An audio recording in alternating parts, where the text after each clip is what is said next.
It's the word. The word? Welcome, everybody, back to the Word Podcast, WRRD, Writing, Reading, Recovery, Discovery. Today, I am here with my good friends Caleb and Rich. Rich has a hot, steamy filter on, I think. Caleb's background is blurred, and I am just naturally beautiful. Uh, we are talking about the Wheel of Time, Book 2, The Great Hunt. And please, we're gonna fuck it up. Yeah, Rich is holding it up. Make a sound, Rich, so the camera comes to you. Oh, it's not good. He's the one with the book, and I think Caleb has it somewhere. But I tried to find it, but in yeah, like 2 minutes, but didn't work. it's like blurred back. It's too blurry back You there. had to go into the void to find it. And yeah, so we're gonna get stuff wrong. So correct us in the comments. We wanna talk to you about whatever we get wrong. And yeah. So anyway, how you guys doing tonight? Amazing, as always. Great to be here. I'm just Welcome. fine. You're just fine. Yeah, Caleb's I'm just okay. It'll He's be just okay. That's all right. I'm usually just okay too. That's why I just got on antidepressants. But that's not what this podcast is. Fuck. Oversharing. Is it not what this is about? Well, we could talk about how fluoxetine might have helped Rand through his process, but How would antidepressants have helped him in the box? it might have Sorry, felt better sorry. in the box. Might have It felt might. better than the box. Yeah, I don't know. I mean, So this is all spoilers. Spoilers for the whole series, Wheel of Time, Mhm. specifically focusing on Book 2, The Great Hunt. And let's get this started off by we're going to go through each point of the book kind of and just jab about it. Glab. I don't know the word. Gab. yeah. We're going to gab about it. All right, so the prologue has Baalzman talking to all his subordinates. There are two Aes Sedai and a White Cloak questioner, and Matt, Rand, and Perrin are mentioned. Now, what do you have to say about this prologue here, Rich? I mean, it kind of, so the first book really just rounds itself out into like almost its own complete story, you feel. Because you start with Rand thinking he's defeated the Dark One, right? Like he's like, oh, I've done it. I've already, I've done the thing. But this kind of like, as a reader, sets your expectation. Well, actually, there's still some mischievousness with the Dark One going on. Yeah, I feel like it's Right, we currently still think Baalzman is the Dark One here. yes, Is that yes. right, Yeah, Caleb? I don't think we figured that out until like book 4 or so. I think it's book 4 where it straight up tells us, obviously, that Ishamel didn't get sealed in the bore. Right. Because there's that flashback to an Aes Sedai that says it specifically. Yeah, I think that with that specific aspect of the series, I felt like it was cool, but at the same time, I felt like a little bit like oh, gotcha, gotcha, like 3 times. You know what I'm saying? Any of you guys have that feeling where Yeah, it's like, it does feel a bit much. It's like, oh, the same fight a third time, but in each time, it is interesting that the fight is very different each time, and it's really satisfying to get to book 3 and he's just running from Rand. He's like, oh, oh crap, yeah. not again. I always picture that battle sequence where Ishamael is running from Rand. He's like the Scooby Doo bad guy who's like scrambling away. Well, would have gotten away with it too if it weren't for you, darn Taviran. Pretty sure loyal might be the only one that knows that word and what it means. No, Now no, the the White Tower prologue is knows. the prologue is great. It just sets it up. Obviously, it lets us know immediately that Rand hasn't done what he's thought he's done. Um, that he's misinterpreted what the ending of the last book essentially, and it also tells you that they're by no means the paranoia that's been building that entire first book is still alive and well, and that you just don't know who you can trust. And that's a very big sort of theme, especially, well, through the entire series to some degree. But as we kind of move on through, certainly this book, Rand should probably be a little bit more cautious than he actually is, certainly. All right, let's move on to number 2. Padan Fain is imprisoned, and we're at Feldara right here. Yep. Yeah. Lan is, and Rand have their shirts off, and they're like on a hilltop They're like, or something. they're doing the whole Karate Kid. Yeah, yeah. Yeah. I know. There's totally a ribbon in Rand's hair. Swan and Moraine are friends because Swan Sanche, the Amarlin seat, comes to Faldara, and she and Moraine discuss, and they start doing their little politicking. They're friends. They've been in cahoots about this Dragon Reborn business, and then we, are reminded of Matt and the dagger. So thoughts, Caleb? This section. I mean, obviously, all right, this whole section is setting up the transformation of Rand. Rand kind of had to spend an entire book accepting that he wasn't Tam's son. And now he's kind of got to accept that he's not just not Tam's son, he's not a farmer from the Two Rivers, and he needs to become something different. I refer to this as the Lord Rand arc.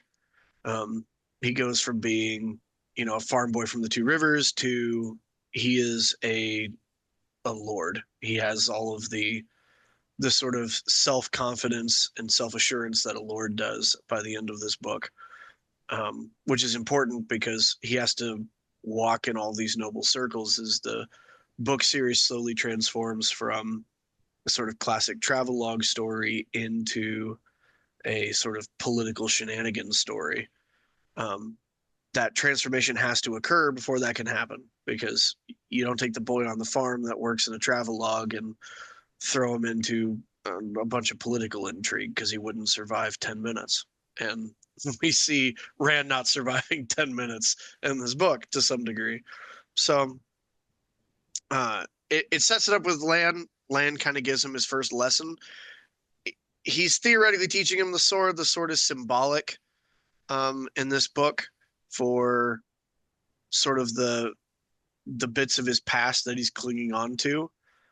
He's not Tam's biological son, but he wants to still embody that Althor, if you will, that and that the sword doesn't survive the book. Spoilers for the book is all the evidence that you need that it's symbolic of Rand being forced really to grow past who he was at the beginning of the book. Which is really cool too, because by the end of the book, the heron is branded into his palm, right? Yeah. So it's like you were just saying, it's got that whole aspect of like, okay, he loses the sword, but the mark actually never leaves him.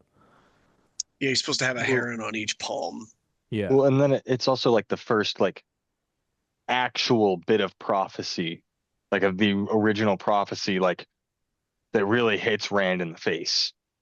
Like, oh, I can't. This thing might actually be true. Like, because I feel like up until that point, you don't really have the depth of the prophecy and what all it entails. You just have heard about the dragon and, oh, it's bad when he comes. The world's going to shake and crumble. But then you start getting the pieces of like the things that are going to happen to him in the future, and that it's almost a twist of words what the actual prophecy says and what it means. Or in some cases, it's like full on just straight what's going to happen. Yeah. Yeah, and then they also have in this book the first sign of the dark side, their prophecy, whenever the Trollocs come to Faldara. I think that's right. That's not in these notes, but there's something written on the wall in their tongue. Hmm. So yeah, a lot of that coming in, and a lot of like change from, like you said, Caleb, like that uh farm boy, going on an adventure story into these, like, yeah, here's deeper into the prophecy, deeper into all like the differences, the politics of the Aes Sedai, and like you said, De the Lord Rand arc, like him. Deus Tamara. Yeah, yeah, the Game of Houses. Is that what that is? Hmm. Yeah, Yeah. Kyrian. Yeah, so a lot of cool shit here at the beginning going on. I remember on a reread this the first book was awesome. We talked about that. But this was the moment when Swan and Moraine are talking. I think they're at the docks. I might be wrong about that. I don't remember where they're at, but there's this moment where they're talking, Swan and Moraine, and it's like the first time that I was like, oh, on the reread, I started to be like, oh, this is really different. This is something else. As far as like, it's got kind of that Game of Thrones court intrigue element to it now in the Great Hunt. And I didn't think that in the original trilogy, that the World, the Great Hunt, the Dragon Reborn, that there was much of that intrigue. I thought, it was just straight adventure stuff. But no, we do have that introduced here, so that's cool too. I really enjoyed that on the reread. Yeah, So now, it's a very slow transition, which yeah, Robert Jordan does a lot. I mean, we're I gonna would call him a probably fast. we're, nothing happens fast in a 14-book series. I'm sorry. The Spoilers. yeah, spoilers that there's 14 books in case you didn't know from Amazon. The the This book is also where the magic system starts hardening. John and I like to joke it. We're never again going to see Moraine walk over a wall. We're, we're never going to. The the sort of we're not in sort of a very abstract travelogue classic Tolkien-esque fantasy story. We're starting to become something very, very different. And this is the first this book is the first step on that journey. Book one was very much that sort of very classic fantasy story. And then this book starts to add other little hints that, no, that's not the direction that we're going. Where it's going to be there for a little bit longer, and the next book and a half is going to be a big travelogue, but we're going to really quickly start transforming into something very different. next we got Fane is released by dark forces that steal the dagger and the horn. Rand, Perrin, and Matt go south with Shinaran folks, including Lord Inktar and Huron, who can smell violence.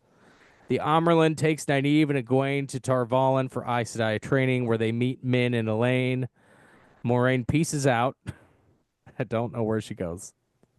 Nynaeve passes the test to become accepted, going through them dang arches. Moraine goes to get information from the two old ladies. Okay, this is when she does that. There, yeah, because that's where we get the first of the bat things. Drakkar Comes, yeah, whatever they're called, because Land kills one when it comes after Moraine. Yeah, Of course he does. So that's what Moraine's doing here. There, Um, you have to blank out pieces of this series after you read it, or you're not going to be able to remember important things. True.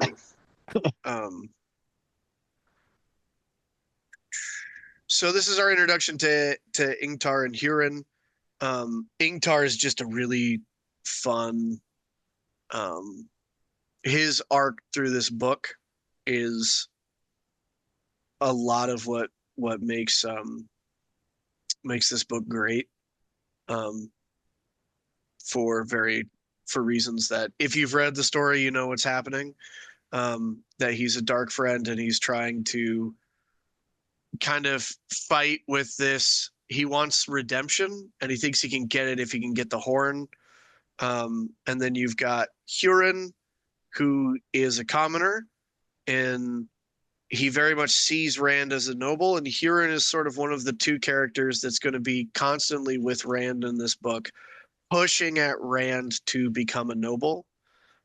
He just expects, and it's entirely because he just expects Rand to be a noble. It has nothing to do with any sort of malicious intent on his part, unlike the other character, which we'll get to. But it's this idea that he just constantly has this pressure of there's an expectation that he has to live up to from Huron, and it's a really fun sort of journey. I'll let someone else talk about the girls, I guess. Because Well, I really like the way that okay, so like when Moraine just turns into a giant and jumps the wall, takes me out of the book. Don't like it.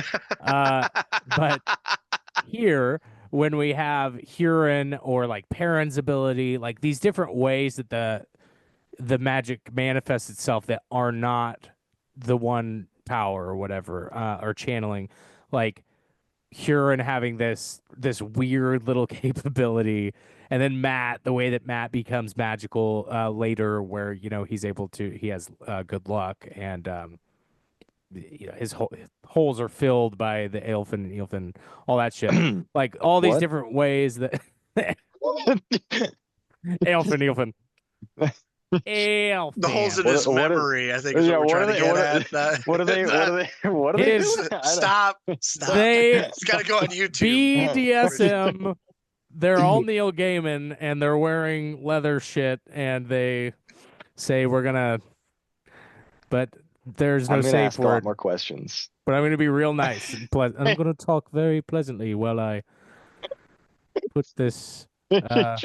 What's his thing called? Ashendari. Well, I put this Ashendari in your bumhole. Dude, as long as Matt has his lace, I don't think he cares. No, Matt is actually assaulted later, so not too far off. But yeah, the way that the magic, I loved like that section with Matt's luck, which we run into in the next book. But like this right here with Huron smelling the violence, it's stuff that really gets me into it. I feel like it's a way that Robert Jordan adds something new, so that there's new stuff being added as he has this like later on more established magic system. He like adds these little things like the bubble of evil in book 4. That's another thing that fucking takes me out. I'm like, God, put in one of your italicized fake words for this instead of bubble of evil. But Huron with the nose thing, it works. I like it. Well, this is also the first time, well, not the first. Perrin's are first, but we see another example of the pattern spinning something back into the weave that hasn't been there for generations. And I mean, that becomes a theme a little later with heroes coming back and stuff like that. But this is another one of those instances where it's like, hey, the pattern is doing its own things and pushing its agenda, I feel. And this is more of the heavier handed attempts you'll see. Is these new powers and stuff that is only heard in legend. I mean, you have to love it because it just hints at all these crazy things that have happened in the past, which Robert Jordan loves to do. He loves to just hint at all this crazy stuff. And it's just setting a precedence, I guess, for that. Of just like, hey, You're telling me that Robert Jordan wasn't just, writing the story of his D&D party and a monk didn't join the party? What are you talking about?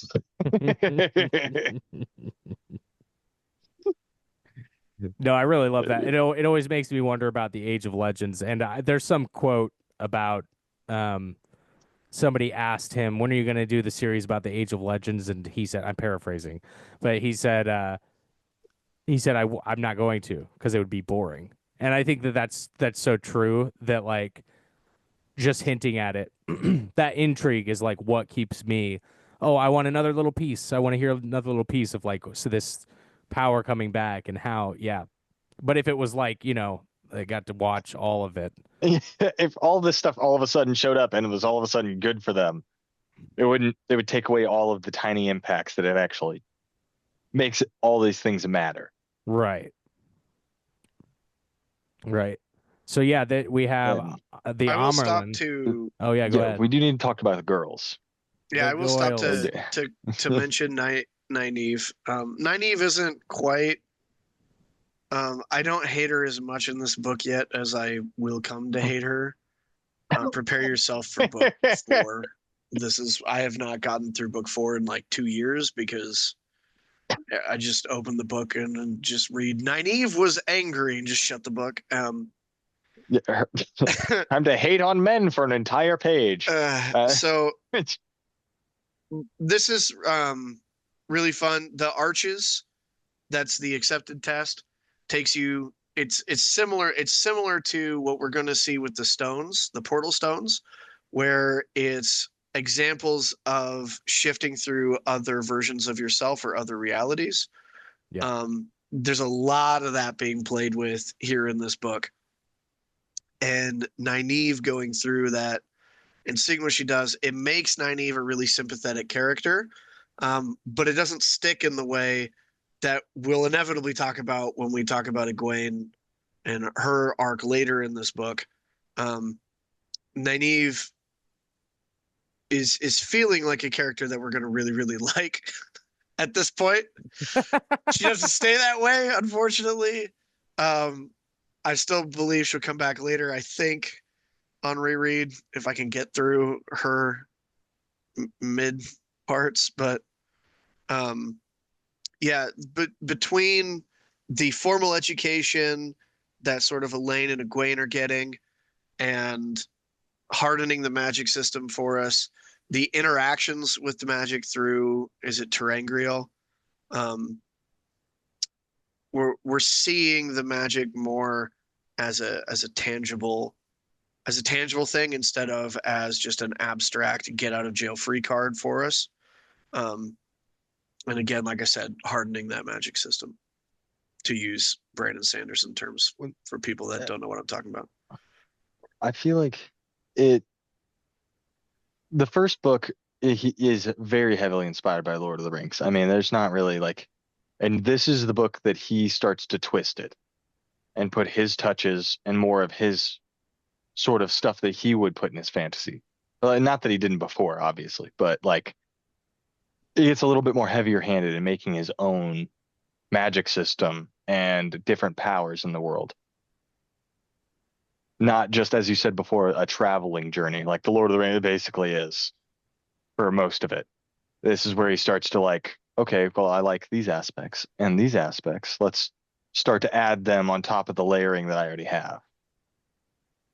And everything in the White Tower. I mean, I love all of the White Tower stuff. Like Nynaeve is going to get a lot of hate, but seeing the path where they eventually get to is always so rewarding. And seeing these trials on the second read through, I think it just makes it so great. I mean, you really see what the beginning of what the character will be again. And just being able to get those hints so early on is amazing. I love it. Well, and it's where it gets psychedelic. Like this is what kind of blew my mind about the series was the Great Hunt. There's so much of that. The flicker, flicker, flicker with Rand, and that famous scene with the flies that happens in his while they're traveling south. They come to a village, but like right here, we're getting it too with Nynaeve going through the arches and yeah, them seeing all these different potential realities that are like nobody knows if they're actually happening at the same time as their own. And like to me, I personally feel like that is that's how I interpret it is that all of these different potentials are going at the same time and like, kind of these are like the overlapping points. And yeah, that just that's what changed this series into something else for me entirely. Like we said earlier, there's the political intrigue introduced, like you were saying, Rich, where now Mhm. we're taking this new kind of direction, but it's like it's not just a new direction as far as like we're gonna take this adventure story and like I don't know, go on another quest that's different. But it's like, no, we're actually adding these mind blowing elements and like this kind of kind of infusing these different philosophies into it. Which there's like obviously a lot of like Eastern philosophy in this series. But yeah, like the just yeah. I think about it a lot, like with our own reality of there being potentially different realities, involved in our own. I don't believe that concretely, but like I like to think about it. So when it was in this novel, it was like, yeah, it was really cool. Just one of the more amazing, again, just amazing. You really just, it not only is an amazing book series, it has so many things to make you think about and just keep making you come back. Awesome. It better because there's 14 of them. Okay, there better Yeah, be something in the book that makes you read it. Okay, I don't know when it gets to 9 or 10. There's we're talking The about the ones and the schlong. twos now. Okay, we're not there yet. All right, yeah. just book 4 is hard enough. I don't need to think about what's to come. Okay, Oh, I love book 4. Oh. I know. I You I both can't don't get love it. over kick it. I, I don't Just one. mind. I don't mind 4 through 6. 7 and 8, from what I remember, are really good. And then I did not enjoy 9 or 10. The end of 10, amazing. But that's when it started to like, Go Pick up again. again. Yeah. yeah. Go Robert again. Jordan's like, oh, I gotta end my series at some point. He's like, wait a minute, I can't just have them get married and be happy for a while. That would be horrible. So Rand, Loyal, and Huron sleep near a stone. They wake up separated from the Shinaran party and transported to an alternate world that's distorted and deserted. Rand suspects that he activated the stone by unconsciously channeling Sidene in his sleep. He must have. Egwene dreams of a woman standing over Rand while he slept, whose eyes seem to shine like the moon. Now, listen, this is one of those parts where I feel like Robert Jordan was GMing, whatever the fuck you call it, and he was like, and now something completely different. And okay, how do I make this important? I'll put a Forsaken here, and now we're good. Like that's what I feel like. He's like, okay, it's going a little slow right now. What do I do now? Okay, just put him next to. They're falling asleep, and then they're transported somewhere else. Oh my god, separated. Well, Anyway, and this blends in with the beginning of your question 5, which is Celine or Lanfear, the woman whose eyes seem to shine like the moon. right. Um, she's the other half of like this Huron combo, where we have Huron who just expects Rand to be a lord, and we have Celine who's actively pushing him, because Celine, she isn't here for a farm boy; she's here for the dragon, and um, Specifically Luce Theron. And she's yeah, hot. She's so hot. Yeah, she. she repeatedly talks about our bosom, if I remember correctly. Yeah. Could not get enough of the word bosom in those chapters. Listen, okay, Rand is like 18. He's got one thing on the brain. All right, we all remember what it was like being 18 and 19. Yeah, All right, I let's don't. not pretend. All right, Found you in the desert, baby. jeez, He's like, Louise. And she's like, take the horn. Don't you want? She keeps saying, And this like, take the glory. Don't you want the so glory? I have a bit of so here, I think that this part really influences like him meeting Lanfear and kind of trusting her. Wait, sorry, that's 5. I don't want to get too far ahead, No, you're good. but if you're I think that this really transfers later into when he kills the old woman that he finds on the road.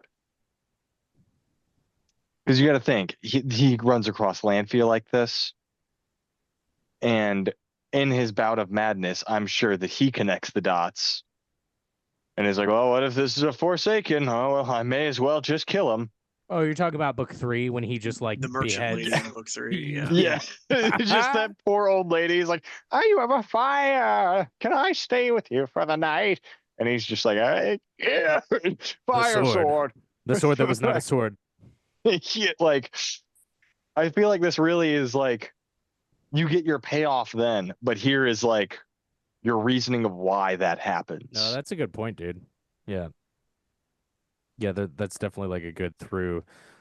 Because that's another one of those things that felt to me like this, where he was GMing and it was like okay, what do I do with Rand? I got to show him like traveling and being mad and doing Tavir and shit. Okay, I'll make like an old hag come up to the fire. So like to tie these together, yeah, that's cool. That kind of fills in that hole for me. There's just not a lot to say about 4 here. I think we've already dipped into 5. Yeah, we're already there. 4 is kind of just, it's like, hey, this thing happens, and it's all kind of plot device. It separates our Rand from the rest of the party so that Rand can go on his arc separate of everybody else. Really Ingtar for most of this. Matt's not quite a character yet. I think we're seeing that section through Perrin's eyes, if I remember correctly. A part that's not in the alternate world. Because Perrin and Rand have kind of been our 2 point of view characters so far through book 1. And now in book 2, we're getting the girls added a little bit more. But yeah, but this section 4 is just a plot device to some degree. I do want to talk about the traveling stones. I can't remember what they're fully called. I think yes, the portal stones. Yes, the portal stones and how this sets up in the whole last battle scene with Rand and his use of the alternate realities and the fight of how he like is going in between the weaves in this place that is reality but isn't actually reality and is slowed time or is technically. You're talking about the last battle with the Dark Yes. Lord, Yes. like in book 14. Yeah, like right. Fully like, and this is sort of like even at the beginning here, it starts to play with those ideas of how there's different weaves, there's different areas of the pattern still technically going that can be traveled to, but also you can't travel to. It starts to like, again, layers, how he constantly is just adding more and more layers that he repeatedly will call back to in later books. This is just one of those many. And I love it. Well, yeah, that is super cool that, yeah, we end up there where that's where the whole thing is like, okay, well, we got all these potential realities. And if I win, if you win, yeah, it's kind of like how do we balance those? What we've actually missed in this retelling of it is the arrival of Varen. Varen Sedai. Yeah, tell us about it, because this is a really good thing you brought up. Varen Sedai is one of my favorite characters in the whole series. She's just the best. Part of this book is Moraine and Suan tell Rand he's the dragon, and he doesn't believe them. This is why the herons through the book become a big deal. We've already talked about, because that's the confirmation that, hey, they weren't setting you up to be a false dragon.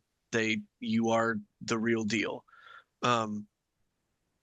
But Moraine was interesting. We talked about it when we talked about book 1 because she's the Gandalf character, but she's a woman and we don't trust her. Varen is the replacement to some degree. Gandalf too. Moraine goes off with the girls, and we get Varen in her place. And the wild part of this is that um, the very first thing she does is she lies to us. The very first thing. We're learning from the girls that Aes Sedai, they can't lie because we learn about the Oath Rod and things like that. And we know also that if an Aes Sedai does lie, we learn this through Leandrin, that it means they're Black Aja. We know that Varen Sedai tells a lie. I think it's confirmed either at the beginning of book 3 or maybe even right away here in book 2 that what she said is a lie because Varen tells us very specifically Moraine sent her when we know for a fact that Moraine didn't even know she was in Faldara. And so that one piece of information tells us we shouldn't trust Varen, but we trust her implicitly. Yeah. It's the wildest thing. We don't trust Moraine, even though Moraine's the one that should theoretically have all the good intentions. Varen, we should believe that she doesn't have good intentions, but we still trust her.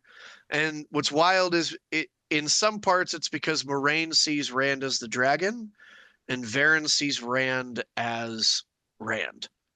She sees like an actual human being there. Moraine is like, hey, I've lived my whole life to make this dragon thing happen. I've got to make this dragon thing happen.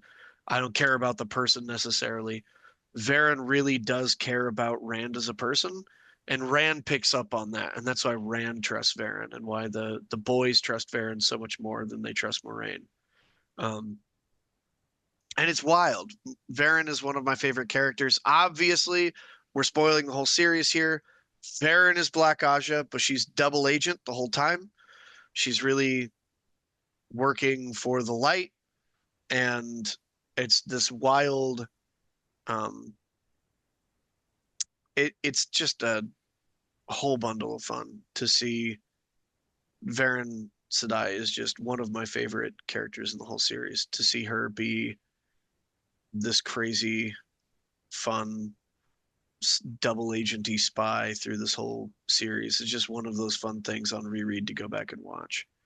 Well, dude, when you told me that, like this past week, that like blew my fucking mind because I had not picked up on that at all. I hadn't heard it in any of like the YouTube videos I've watched or whatever about Wheel of Time, and I have been under the impression that it was contrived in Towers of Midnight when we find out when we finally read the letter or whatever. I think that's addressed to Tom Maryland, I think, or Matt. It's somebody.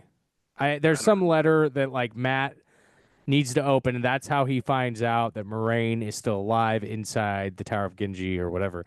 But we also find out that Varen, that's what it is. Yeah, Varen sent a letter to and to tell him too that she is a dark friend. And like he has a moment where he's like holy shit, but he's also like wow, she's awesome. And then I think she dies. But she might already be dead by the time by the time he is reading the letter. Yeah, I think you're right about that. Because I think that's like one of the big emotional payoffs. Isn't it to Moraine, or am I? It was either to Moraine or Tom. I don't know. I'm sorry. No, wait. I think it was from Moraine to Tom because Moraine knew she was gonna die killing Lanfear, or yeah, and something like that. It's one of those many details that's Caleb's brother. Please correct us in the comments. Yeah. Here, let me call him. He'll know. No, immediately. So yeah, just to let you guys, everybody who's watching or listening, know we are going off of points from the Wheel of Time wiki. Thank you very much. Shout out to the wiki. We've got 12 points here. So when we're talking about 0.4, 0.5, that's what we're talking about. Just we have a little outline here that we're looking at. And we're at number 5 right now. So yeah, Celine says she's from Kyrian. Appears to be a lady or even royalty. She's this Lanfear. She says she also came to the strange world while sleeping, but she knows how to get back. And one night while they're there, Rand meets Balsamon in a dream and has a heron's image branded into his palm in a fight. And Celine explains how they can return by different portal stone to their own world ahead of Fane's and Ingtar's groups. So, as We've far as talked this, a lot about that, I think. yeah, That I think whole we could move on. section. And Because I broke into 5 because it's hard to talk about those 2 sets. This whole arc with Rand and the other world, it's hard to talk about as 2 different things. It's really kind of yeah. one. Whereas, yeah, let's just move on. Unless So when Rich has Fane does something to say about arrive, I think he wakes up with those. This is when he wakes up with the herons branded, though, right? the first Heron, yeah. The Yeah. second one he Okay. gets at Falm, I think. We'll find Okay. out as we scroll through this wiki. Yeah. And so yeah, when Fane does arrive, Rand and Loyal sneak into his camp, retrieve the horn and dagger. Still behind and at a loss to explain Rand's disappearance, Lord Ingtar's group pursue Fane with the aid of Perrin, who uses his wolf ability, which in turn can track Fane's Trollocs. Yeah, Perrin fakes being a sniffer like Huron. Yeah, because he Um, can kind of smell. That's how he explains what's going on, because the wolves are following the Trollocs, and so Perrin can talk to the Oh wolves yeah, and follow the Perrin. Trollocs. Perrin is still in his whole "I'm not a wolf boy" arc, but I am a wolf boy arc. Yeah, Like, I mean, it's a lot to go through. And he's still dealing with it in book 3. We do not get yeah, I some. still don't understand when he's gonna kill his wife. I'm still waiting. The TV show had it in the first episode, and it didn't happen in the first Dude, book. I have avoided making like, oh, did Fane escape? That's where he kills Loyal, right? And then Loyal's back. He just that was the We don't best. talk about it. Yeah, That was my favorite thing that you've said about the show, Caleb, is that they just need to kill off Loyal In every season, and then bring him back like Kenny. just like nothing Yeah. happened. He's just there, like, yes. Rand, I'm I here. have to finish your book, Rand. I can't die. See, Yeah, that's no, I literally can't die. I'm Robert I- Jordan's self-insert character. I can't die. I just need him to wink, just wink at the camera. We can just look straight at the camera. Sorry, Right. folks. I haven't kept up with the. I stopped after season 1, so I don't. I know haven't what's made it happening, through season 1, so other than through memes and people telling me what's going on. Well, Yeah. we certainly don't know whether or not Loyal dies, but we think it'd be funny if he did. So, all right, Rand's party journeys to Kyrian. So here we have this Lord Rand stuff paying off, where Rand finds Gleeman Tom Maryland, whom he thought dead after the events in the Eye of the World, and Tom is doing much mustache. Oh wait, no, he knuckles it. Yeah, he's constantly Knuckles his mustache, trying to keep his. He's like me, trying to keep his mustache out of his mouth. Yeah. And Rand and Loyal are attacked by Trollocs and during their escape damage the chapter house of the Illuminators Guild, a society retaining knowledge of fireworks. So this is really fun. It's another example of Tavernan stuff happening. Not only is Tom Maryland obviously now caught up in, they describe it as there are these little tiny whirlpools moving through the pattern, and if you get caught in the whirlpool, you are just drug along with them. And it drops a single name. Actually, I think it's 2 names in the Illuminators Guild. And that lady becomes super important for Matt's character going through, from next book all the way up through the series to some degree. I mean, she's why we have cannons at the end of the series. Yeah. Well, Wait, do you know her and then- name? I can't remember off the top of my head. Forgive me. No, I can't. Speaking of the tiny whirlpool, that's kind of like what Loyal said. Is he's just like, no, it's just tiny whirlpools follow these Tavernic, except for the super strong ones. But we start to see evidence that around Rand and Matt and Perrin. It's not tiny whirlpools. It's any single person that they meet, they dramatically alter their fate. Yeah. Yeah. Each single one. You don't notice it at the beginning, but it is every single character almost. Well, we start noticing it here in book 2 to some degree because we also get when the girls return or get to the tower, they find out that the random farm girl that fell in love with Rand is in the tower because she can channel.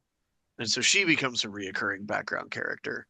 And so there's a lot of, Bile Doman becomes a character from the ship, the greatest NPC that thinks he's the protagonist ever. Nah.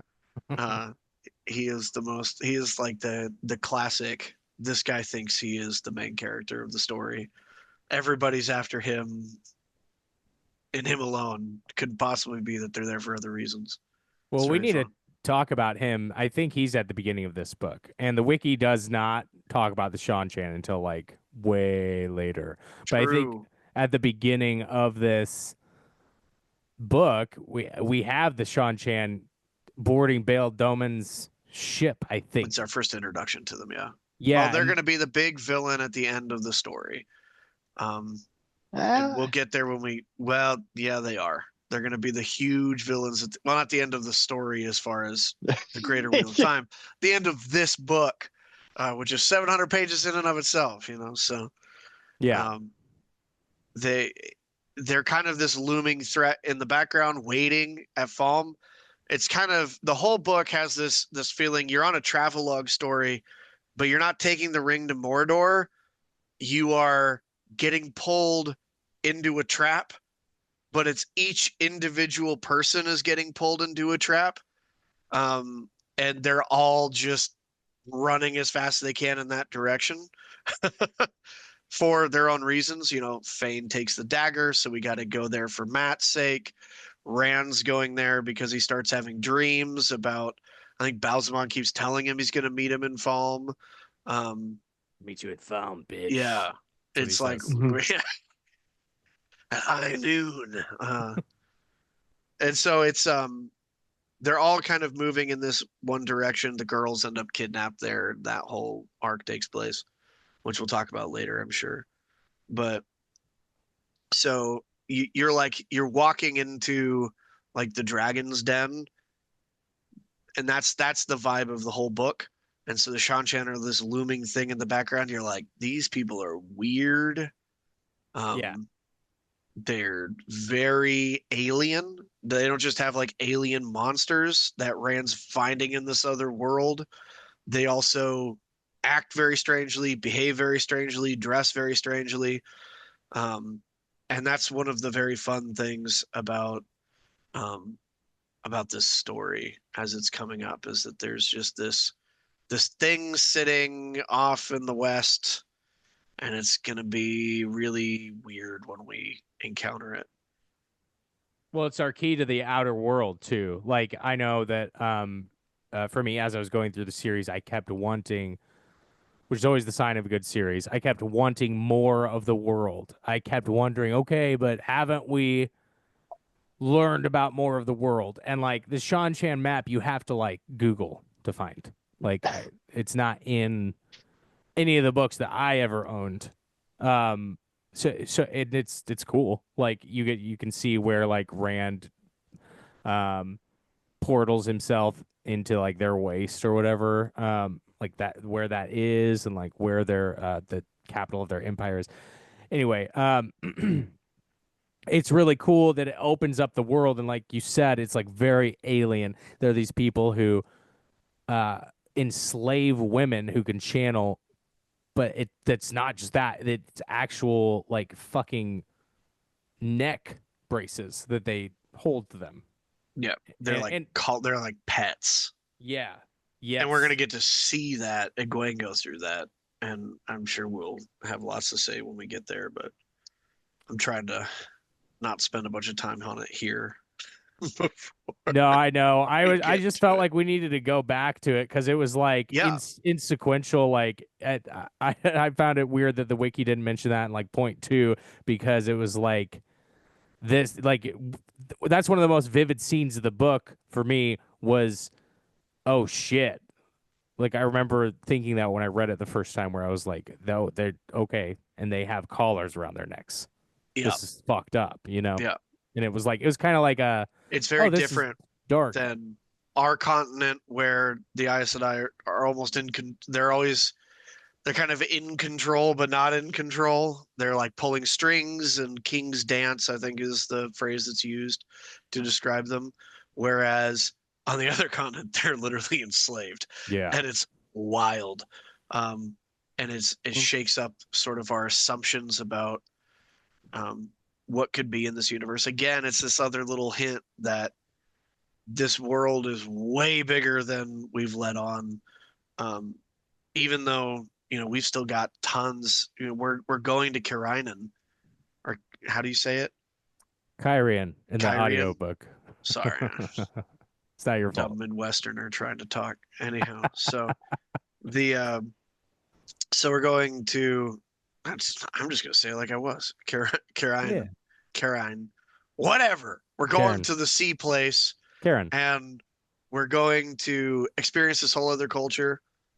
Yeah, it's reminiscent of what we've seen in Andor and um is it Shinir, but I know. we're yeah, we're seeing that there's this great amount of diversity in these countries as a whole. And then we get the Shan later in the book where it's like, oh my gosh, these people are aliens. They're Yeah. so much Well, different. In this already massively diverse continent, we get really diverse and really don't fit in.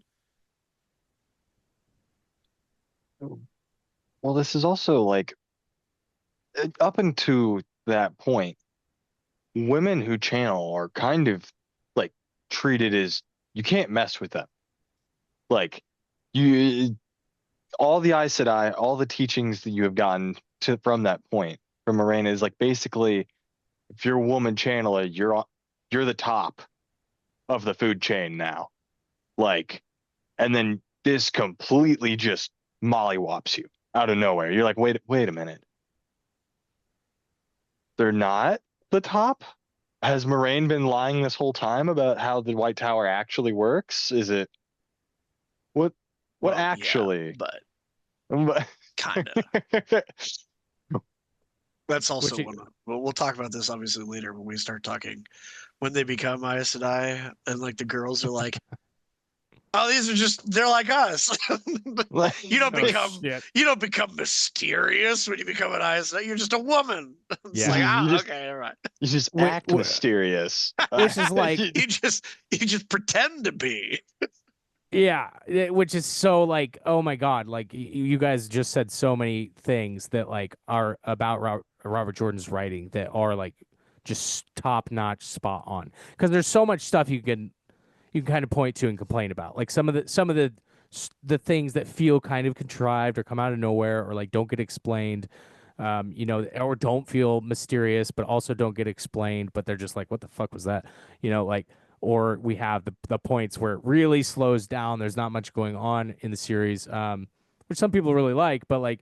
There are these things you can point to where it's like, okay, maybe this isn't the best part of the series, but like this shit where he does show that, where he shows them coming to the tower, and yeah, the myth is debunked or whatever that Aes Sedai are mysterious. They're not mysterious. These are just girls who then you're okay, and now you have to act like you're mysterious, because people they want to believe you're mysterious because that's what they kind of cling to.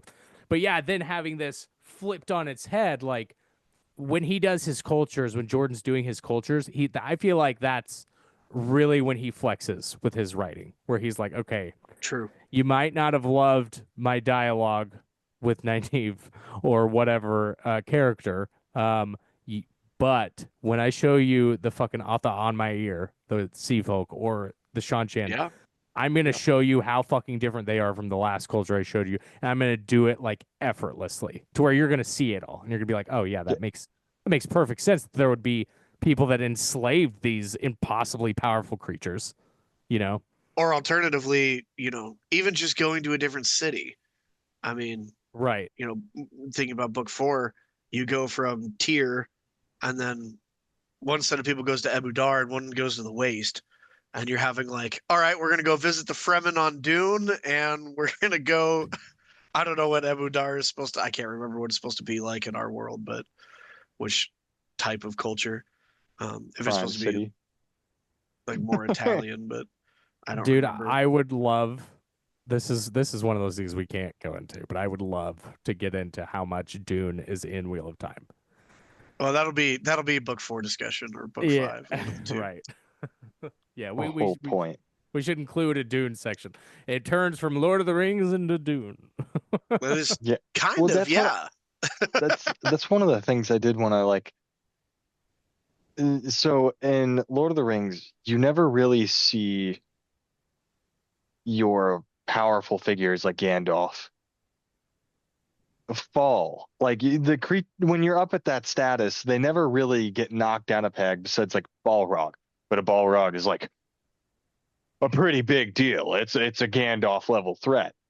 Where you see normal women controlling these supposedly all powerful beings. And that's just another like him sending off from his Lord of the Rings arc Kind of, yeah. with his characters. Yeah.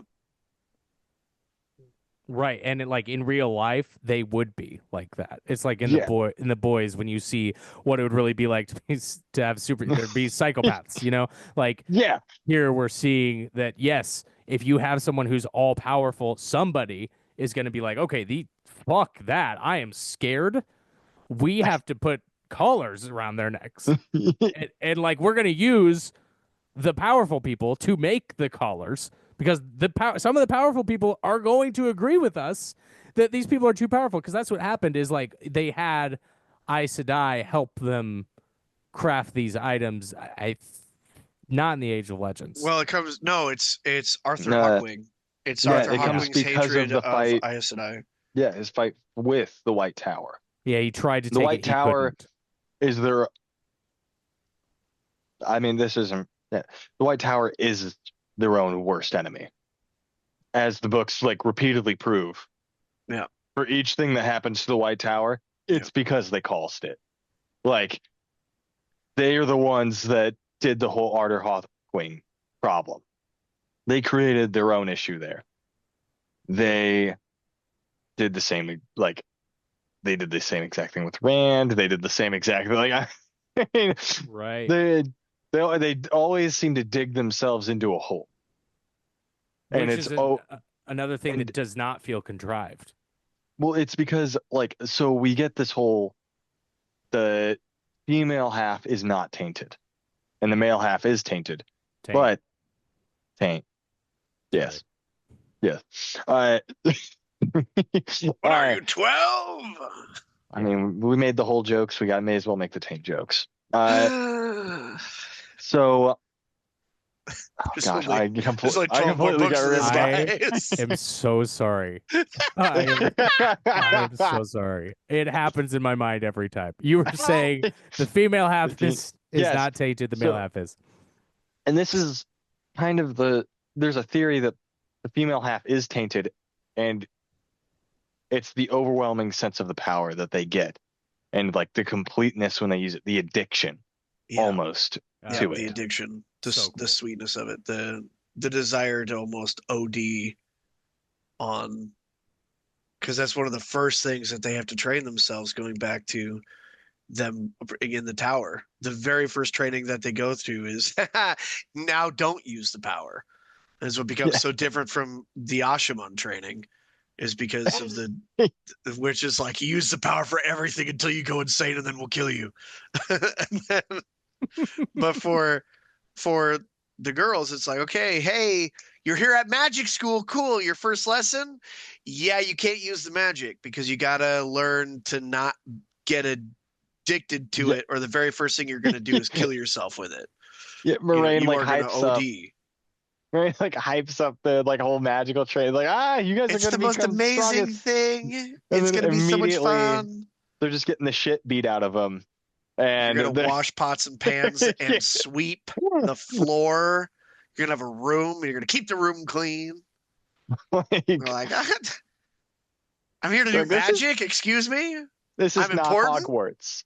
This is what this is so much worse than Hogwarts. I did Right. not enroll to the right school. I thought Like this was you could- Hogwarts. So glad it's not Hogwarts. Thank so God. glad. Yeah. All right, so we get unwanted attention, the king and House Domodred. Everybody's sending Rand invitations with this game of houses, which is called, what's it called again? Days tomorrow. Days Tomorrow, which Tom Maryland is a pro at. So Tom is kind of like tutoring Rand and how to deal with this shit. Huron is attacked at the end by Fane's forces, and the horn and dagger are stolen once again. Ingtar's group arrives in Kyrian. Huron traces the Dark Friends to Barthanas Damodred's manor. Using the now valuable invitation, the path is traced further to a waygate in the premises. Yeah, this is like the waygate that's like in like a stone, courtyard. However, they are prevented from pursuit by Mach and Shin. Via Barthanas, Padden Fane tells them that he is taking the horn to the port city of Falm in Toman Head. Tom's apprentice, Dana, is murdered for Tom's involvement with Rand. Yeah, there's a lot. There's a lot in that. There's a lot going on here that's really subtle. So obviously, we're introduced to Karen politics right before Tom Maryland throws a bomb into the middle of Karen politics by murdering the king. That's what he's doing off screen for the rest of the book. Because the king kills Dana. And one, we're reintroduced to Tom Maryland, which is like the best thing ever. Tom is a great character. He's a lot of fun to be around, and he's really important for Rand's early arc here in Lord Rand, and again in book 3 and again in book 4 to some degree, where I guess he's not so much in book 3, but very short time in book 4, where Tom is helping Rand become or start thinking like a noble, because Rand is thrust into a world where he has to be, both by obviously Huron and Selene pushing on him. He's also got, but here he is, this young lordling shows up in, Carolina. Everyone's wanting to use him for their own political machinations. He's turning them all down, not realizing that turning them all down sends a signal. They're all trying to interpret what he's doing as some kind of political play, and he's in over his head immediately. And this is what I talked about earlier, when Rand is just, he's a farm boy from the Two Rivers. He doesn't know what's happening. He doesn't know how to navigate this world. And there are consequences. Tom's apprentice Dana and his lover getting killed is a direct consequence of Rand not knowing how to navigate these circumstances. And then the whole civil war that basically consumes, this country for the next 2 books is entirely because of Rand's inability to handle the political situation that he finds himself in. And so again, it's more and more pressure on Rand. Hey, you are someone important. You're not a farm boy. You've got one heron on your hand. It's time for you to start acting like it. And I love that we're already looking at that idea of Rand is fucking everything up, and he's supposed to be the ruler of everybody, the king of all kings, all that shit. That's not a thing, but that's what he becomes, the king of all kings. And like the Shan Chan this is their first book, and like we start to see how they're fucking awful because of slavery, but like when they take over a place and they make people bow, whatever, after that, like shit runs well, and like so we get to see that happens. I think in book 12 when Rand is Rand Vader or whatever, where he's like teleporting to all his cities, and he like goes to one and he like realizes that the Shan Shan, he's like, oh my god, like this place is awesome. These people have good lives. Like Their and administration, yeah, is just so they set up administration like bureaucracy really, really fast, and they're really good at it. And he's struggling with it because he's a far boy from the Two right, Rivers. As he much as should. he tries to pretend, and as much as he's forced to pretend into this sort of persona of Lord Rand, he's still a far boy from the Two Rivers, and this will be a forever limitation on Rand, and something he's always trying to battle. And this is the beginning of it. Again, I think we mentioned it when we talked about book one. We asked, on a scale of 1 to 10, how good book one is. I think I gave it a 9, and I said right away, book two is a 10, and it's entirely because, hey, you have the foundation of book one now. Here's things, and we're still going to talk about some of them, but here's things that you're going to be dealing with the rest of the series.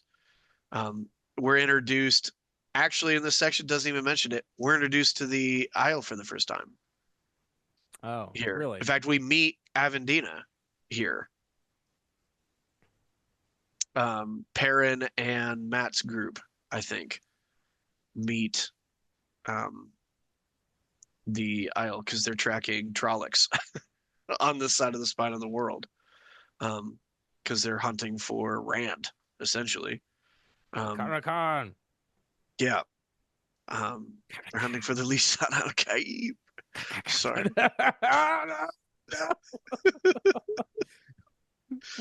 What? But yeah, so I think we're unless someone has unless there's something else, again, I mean, this book is so packed with so many things. It's like, hey, there's this, hey, there's this, hey, there's this. Don't you want a little taste of this? Aren't you excited to read more? And it is really exciting. I think that the only thing we really haven't talked about is Pat and Fane just always coming in and fucking shit up. Just out of nowhere. Just for no reason other than that's what he wants to do, and that's what apparently the only thing he's good at is just messing everybody's day up. He is no a matter what side you are. Early villain, yeah. Like, you think he's a dark one working for, or yeah, not dark the dark friend. one, a dark friend. Yeah. You think he's a dark friend that's working for the dark one, and that he's like randomly tortures a morale troll to death. You're like, wait, what? You can do that? Yeah, you hear well, and what's fun is I'm pretty sure is he meets all these. They meet three horrible things in book one. They meet the Matcha Shin and the Ways. They meet Shatter Logoth, and they meet the Dark One in Balsamon. And Pat and Fane becomes all three, embodies all three. This is why Masha Shin is waiting for them at this waygate. Is Fane has somehow integrated with it, and it's part of him, and he's part of it, and that's what makes Fane so unimaginably terrifying by book two. Is this sort of he keeps meeting these evil things, and these evil things keep becoming a part of him, and it's a fun ride. He's almost, and this might be a bit of a stretch, he's almost the Dark One's to Viren. Like, for that side of the story, he like takes every single thing that he runs into, and it basically starts spinning around him. Each little thing that the Richard, Dark One's like, you have this way, dude, of like taking something that I thought was a plot hole and spinning it. Like you're really good at that, because I was, while you guys were just talking about Pat and Fane, glorifying him, I was like, I can't stand Pattern It's just Fane. so stupid. That's one of the things, guys, that I'm talking about when I'm like, Sean Chan, awesome, off on my ear, like Robert Jordan, you're killing this shit. But like when it comes to Pattern Fane, I'm like, dude, every time you're just like bored and you're like, all right, let's have Pattern Fane run and fucking stab Rand with a dagger in his leg or swipe him in the mist. Like that's in one of the books, the end. Pattern Fane's like, haha, I told you I'd get you, Randolph Thor. And I'm like, why do you care? Why do you still care? Anyway, but then when you just said that, dude, I was like, oh, dude, But totally. it's a good explanation. He is. You could easily argue that Pattern Fane is Ta'Veren, and that he's got the plot armor just like Rand and Perrin and Matt of being Ta'Veren, and he's gonna. Okay, cool. You meet Macha Shin. You rolled a natural 20 on the Arcana check to integrate it into your already fractured psyche. Good job. Good luck. Yeah. And he becomes scarier and scarier as the story goes on. What are we on? Are we done with 7? Yeah. Yeah, I think we're done with the Pattern Fane. Oh, we got Tomon Head. The invading Shan-Chan and their exotic beasts have occupied Falm. Fane gives the horn to High Lord Turak of the Shan-Chan. Jeffrem Bornhold, leader of the zealous religious group Children of the Light, also known as the White Cloaks, is preparing to attack the Shan-Chan. So this is the same guy that Perrin has antagonized in book 1, is all the way now. And again, this is why everybody's walking into a trap. Rand's walking into a trap because Pattern Fane is luring him there. Matt's walking into a trap because he's got to get the dagger. Perrin's walking into a trap because Bornhold's there. The girls are walking into a trap because they're the girls. And that's what they do for like the next 6 books. Sorry. I think it's more. I think really. they walk into like every single trap that is set. But yeah, this is what I was talking about. It is Falm becomes this dragon's lair, and you're about to walk into it and just hope that you can just slug it out with whatever you find in there. And again, I will just really quickly, we've mentioned High Lord Turak. They're set up all the way in the beginning on that tower top with Lan about, teaching Rand not only swordsmanship, but also the mindset of a swordsman and the mindset to some degree of a lord. And all of that growth that Rand is going on throughout this whole book to get to his duel with High Lord Turak, and then eventually, of course, his duel with Balsamon in the Sky. All of that groundwork is being laid all the way there in that very first chapter, in that very opening little segment. So forgive me if I'm wrong on this. So I know Lan does talk about this eventually, and I don't know if it was in the beginning sword. Is that where he first talks about sheathing the blade? Yep. Because that's how he kills Balsamon. That's how he does Balsamon. Yes. That's where he gets the wound in his side. Mm-hmm. Sheathing the blade is a suicidal attack where you leave yourself open to make one great big huge. I always imagine it because a heron is the sword, is like the symbol of a swordsman. I always imagine like 1 foot stance, both hands up, and you're just bringing that sword down, but you leave yourself open to all that enemy can just drive his sword wherever he wants, and you're going to kill him. And it's a suicidal attack. That's sort of,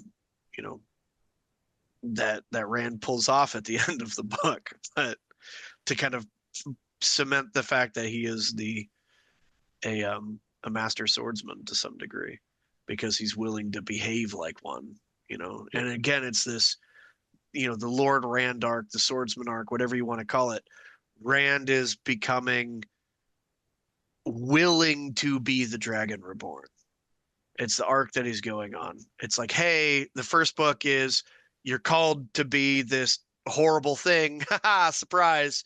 Book 2 is, am I actually willing to do that? And at the end of the book, he decides he is willing to do that, and he proves it. I mean, his whole storyline being his battle with fate, his fate, the fate of others. I mean, that is constantly Rand's plot point that he runs into. And this is kind of one of his first steps of him taking his own fate and putting it in his hands. Like, this is his first big step, I would say. Because I don't think the Eye of the World technically counts. Because, I mean, in your guys' eyes, there's definitely an argument for it.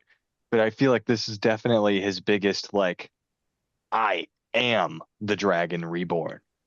And this is me claiming that future, even though I don't want it, even though it's probably the worst thing that's going to happen to me. I'll step into the role, which is what the whole swordsman training was about, is you need to become this role. You need to become this overarching, works by a set of rules and has an honor code. Just the overlapping. Yeah. Rand's arc in this book is just fantastic. Yeah. You know, there's Always. not I'm much starting to to come over on your side, Caleb, of this being close to a 10 at least in my book. Yeah, I mean, as far as you Right. know, as far as on a scale of 10 being the best Wheel of Time, that the best that Wheel of Time can be, this is as far as I can say this is it. You know, yeah, there's probably going to be other 9s and 10s out there, but book 1 and 2 is such a good start to the series. It might lose, you're gonna hit the slog eventually, but where things get pretty low. But this is where these first 2-3 books, these are really really good, and they're doing a lot of work that is going to echo out into the future. Well, and I'm not sure if the slog, like, I'm not sure if this was intentional, if it was Robert Jordan's intention to do this, but the way that I look at the quote unquote slog is that there are parts that drag, but I feel like what he did with was broaden. It makes it feel like a more lived in world because you're actually living in it, doing Yep. boring shit for like 2 books of Yep. like Perrin counting the days that his wife is gone, Matt just hanging out with his, who's supposed to be his wife for 2 books, and like, okay, I'm supposed to marry you, but man, you're weird as shit, and like, Yeah. Speaking of Sean Chan, yeah. yeah, right, yeah, and so like, but I feel like in my mind when I was going through it, oh, absolutely, I was like, oh my god, fuck Fail, dude, just have sex with Barrelane. She's right here. She's touching your arm. Like, let her keep touching your arm. But like, What? Absolutely not. Perrin, we'll get this book through. Perrin and Fail are like my favorite. Like, it's Tom and Moraine and yeah, well, Perrin Tom and Moraine. also Min. Oh, okay. Yeah, I was about to Min say, best are girl. you really just gonna do that to Min after all of the things you've said about her? You just gonna ditch her? Well, and I'm kind of looking ahead at, and I don't know if we're gonna get a chance to talk about this, so I think we'll probably talk about it here in 9, but about Min, because there is something more to talk about there. But well, let's jump into it. Ingtar's group tries a different waygate in nearby Ogier Steading, but they find Mach and Shin there too. Rand takes them via a portal stone instead, but they lose months of time. Shit. At the White Tower, Leandrin lures Egwene and Nynaeve along with an accompanying Elaine and Min to Toman Head via the ways, handing them over to the Shanchan. Egwene is collared with an Adom, a device used by the Shanchan to control channelers, while Min is held hostage. Nynaeve and Elaine escape. So yeah, Min, okay, yeah. Min is with the Shanchan as like a servant or something. I don't remember. No, Yeah. isn't she held in a higher state place or is that no, that's later in the books, right? They don't know about her future sight and her No, like they don't have any omens. idea. This, No. yeah. Okay. Sorry. Well, the Shan don't imprison everyone. They only they only care about sort of enslaving um Aes Sedai or people they could channel. Yeah. I guess they do have like the serving ladies that wear next to nothing, like the serving people that wear transparent robes or whatever that they talk about. But I don't know what the status of those people are.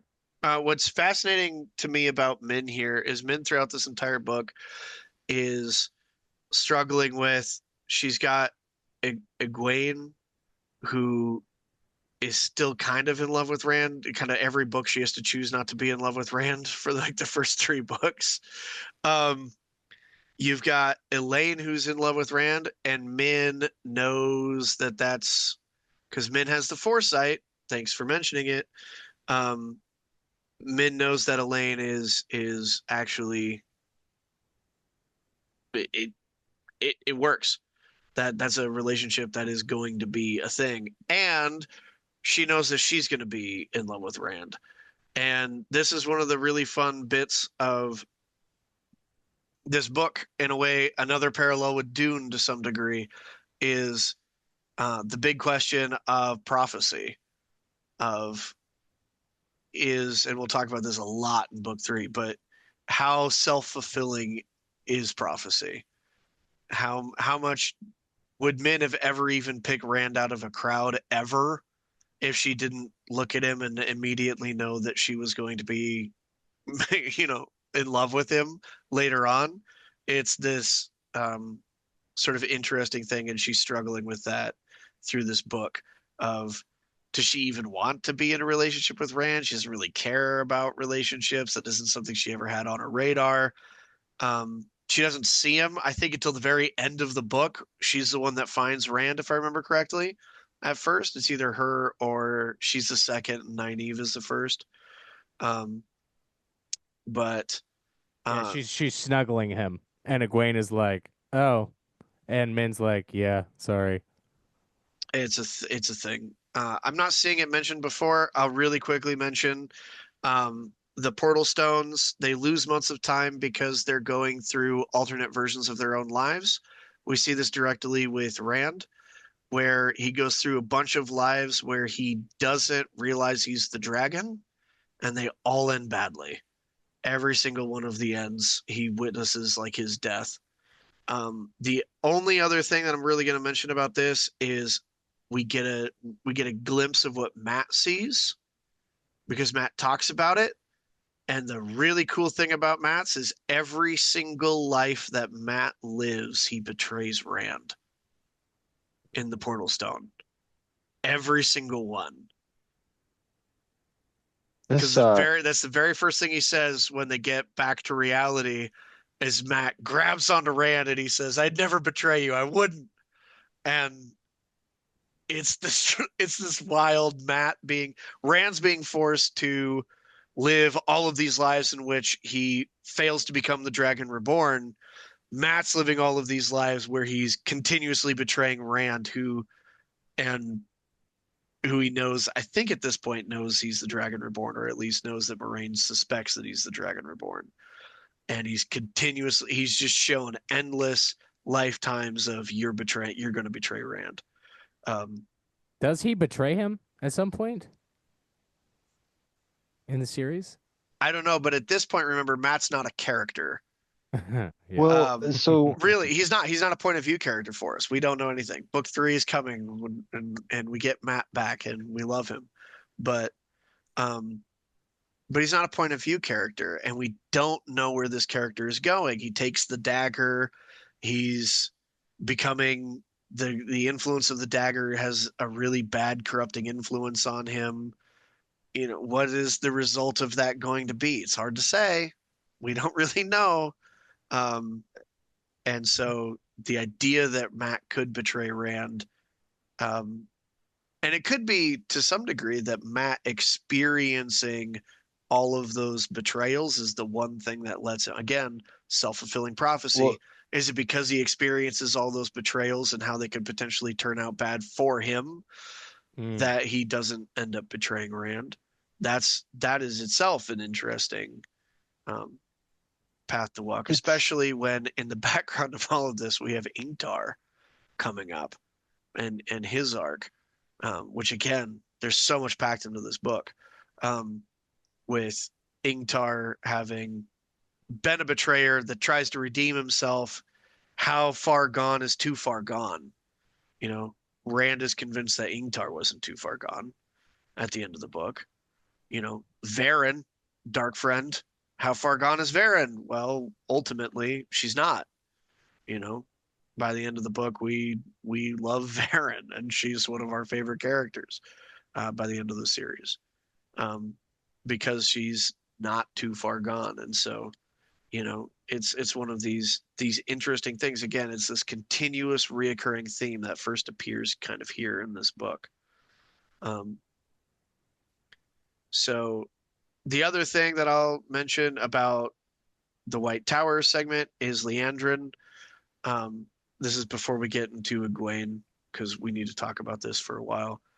But Liandrin being so cartoonishly evil is what gives so much of a smokescreen in our brains to Varen, because Liandrin is like is the Wicked Witch of the West level evil, like transparently. and the girls are just like, no, nothing could possibly happen. And it gives so much cover to Varen, because Varen cares about Rand and cares about Matt and cares about Per and his people when almost nobody else in their lives does. And it makes us love Varen so much. And we get that whole thing where we are coming to the White Tower with the girls first time, and they are like, okay, yes, I'm putting my whole life in your hands. And we kind of get this validation of Nynaeve's distrust and True, really yeah. everyone's mistrust for the Aes Sedai, where it's like, well, yeah, what? She can't lie. She's an Aes Sedai, so yeah, well, okay. And she's also like, we are like fucking scrubbing pots, and we have to listen to these bitches. Sorry.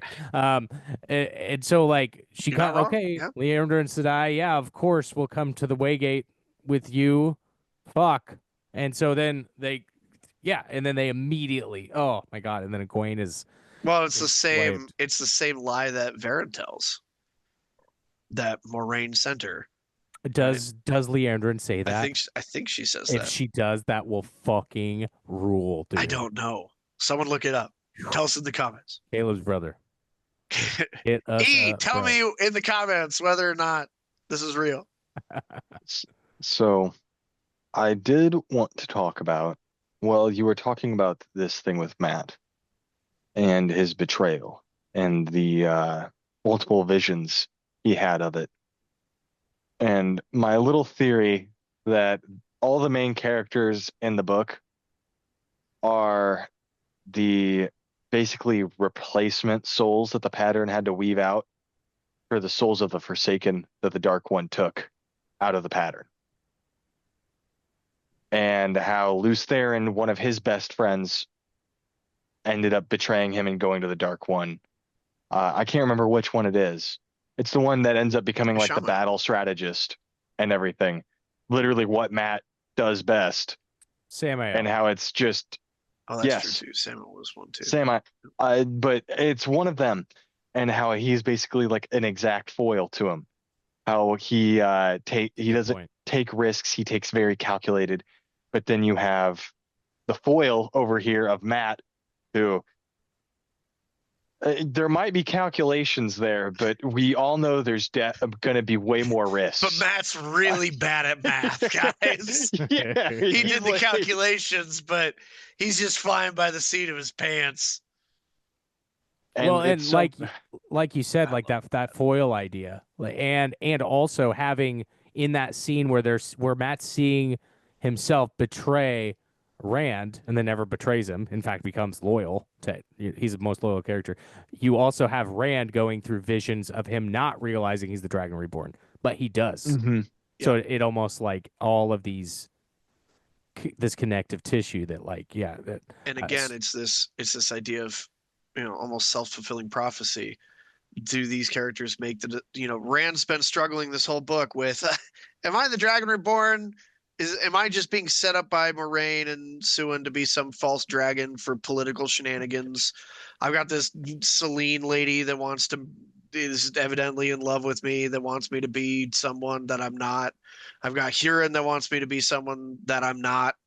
You know, am I going to become this dragon thing? And then he sees, oh, this is what happens if I don't. Matt through this whole book, we don't know because we don't see point of view. Is Matt through the whole early part of the book thinking about betraying Rand? Is he? We don't right. know. Is he We see evil? Perrin, and Perrin's real concerned about whether or not Matt and Rand, that's why Rand's sleeping off by himself, is because Matt and Rand are fighting, and Perrin's watching that whole thing happen. Like, these two aren't getting along, and I'm really worried about it. Was he considering turning on Rand? Is it only because he saw those lifetimes where he did, and the results of them, that like that's the only reason why he didn't? It's one of those. It's an impossible question to answer. It's a self-fulfilling prophecy. I love the idea about the foils though, Rich. Did you have more to say on that? No, I'm sure I'm gonna bring it up each time we run into a character and the moment, and it's like, and I can like clearly point it out. I'm sure that I'll keep doing that. That's But fucking cool, dude. You got I such good think fan theories. I think the Leandrin and Celine has kind of done the same exact thing. She's a foil. I haven't decided which one with theory that Well, she's the Celine, foil of. did you say Celine? I think we were talking. I think you said Lanfear and Yeah, Egwene sorry. Yeah, are um, are the same character. They're the first romance of the dragon, but Lanfear refuses to give up that love, and Egwene does, and that's the difference between the two characters. yes. Yes, that is the turning point that the pattern. One I becomes have the this obsessive overarching ex. I have this overarching idea that the pattern will weave to correct itself. It has its own best self-interest in mind, and like it's almost its own being in this book, but Boyle or not does just in this book, but in potentially the whole. suggest that, with maybe that's what the Taviran are all about, is the pattern uses them to correct itself to some degree, or to exact its will through the Taviran on the pattern.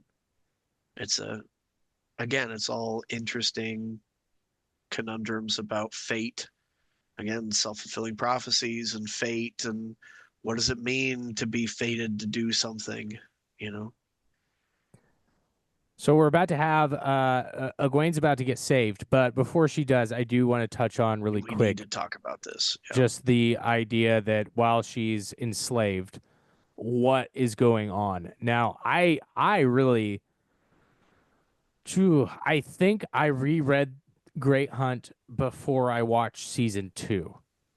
So I think my most recent memories of the Egwene arc, because it's so prevalent in season 2 of the show, are probably slightly inaccurate. So you guys are gonna have to help me here. But I do remember that while she is with the Shan Chen, she's kept in a cell, and they kind of break these women down into submitting. They give them different names, they're like a pet name, and uh, they teach them how to channel, but more powerfully. But Well, they used them as weapons of war, which right, the Aes Sedai weren't doing. See, the really fun thing is this is a great lesson for all you aspiring authors that want to avoid writing characters like Ray that get accused of being Mary Sue's. Um, Egwene becomes extraordinarily powerful, extraordinarily fast, and she gets an extraordinary amount of um, self confidence because of that. And a lot of that is earned here, and it's earned through You don't have to necessarily go this route, but it's earned through her like psychological torture to some degree. Right. Um, my brother pointed out, we were talking about it a little bit this week. Um, the the scene where she decides she's going to smash her water pitcher over the Soldam's head, and she can't touch the water pitcher anymore until she convinces herself. She gets physically sick and has seizures essentially if she tries to touch the water pitcher until she convinces herself that she will never use the water pitcher as a weapon, because that's what the collar does. And it's this horrible, horrible sequence. The echoes of this, when I reread it, I was shocked by how few chapters it is in the actual book itself, that it's only like 2.5 chapters, I think, total, this whole sequence. And one of those, I think the entire chapter is from Min's perspective. It is as such an impactful piece of the story that this is, particularly for Egwene as a character. This is this sort of founding trauma for her character. She will forever be mortified. We'll see it right away in book 3, mortified by the idea of being captured or used by someone against her will, or and she learns how to channel for war purposes, but it comes as a huge cost. This is her box moment. Yeah. It almost makes me like, I feel almost physically ill thinking about this arc for Egwene. Like, it's rough to get through, and not from it's hard to turn the page. It is rough to get through for, I feel so bad for this character. Because it's not just slavery, it's like a magically reinforced mind control slavery. It's just hard to get through without feeling horrible for this character. Right. Very well written, because I think, like you said, Caleb, it is like very short. Yeah. But my memory, both times of reading this book, I'm like, that's the whole book. Yeah. It is like, good God. Well, and we see, I think we get a little glimpse through Egwene's perspective. I think that's where the picture thing comes from. We then get Min's perspective, which happens like a few weeks later, where Min is visiting her and she's seeing how badly Egwene is broken down. And then I think we get just a little bit at the end for Egwene and we see how far gone she is, really. How she's on the verge of just, this is my life now. Her mind is just about to give up, and then I think there's a whole thing heartbreaking where Rand is like, I'm gonna save her, and then the girls do. The girls do, yeah. Yeah, I think that is because he's like fighting Lord Turak, and then he sees her or something. I think that's how it happens. But like he's like, well, I've got to save her. I'm a man, and this is a woman in trouble. And I love how for everyone that says that Robert Jordan is just a horrible sexist, this is like the first big evidence.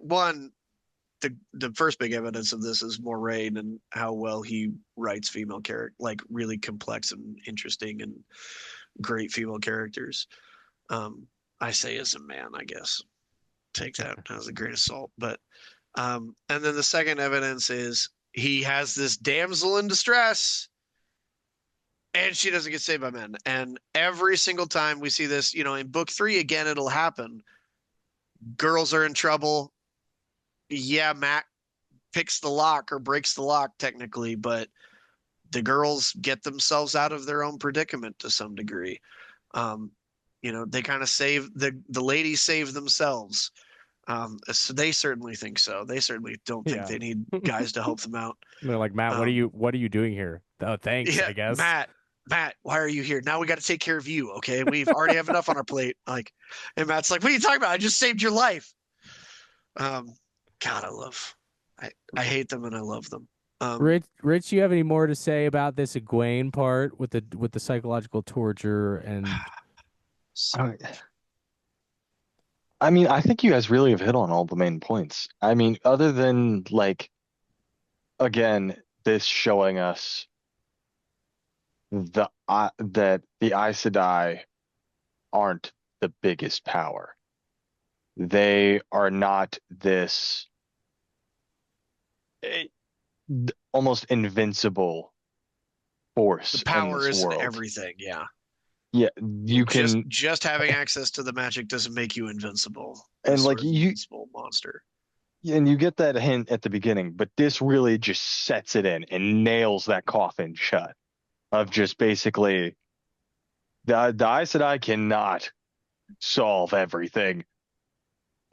They're not uh gonna be the solution to Rand's problems, sadly. Well, and even Like we they even see a one of the domain that's there is a Aes Sedai that was captured since the Shan Chan have been here, and she's already broken yeah. down, and she's already like, yeah, this is my life now. I don't want to be an Aes Sedai.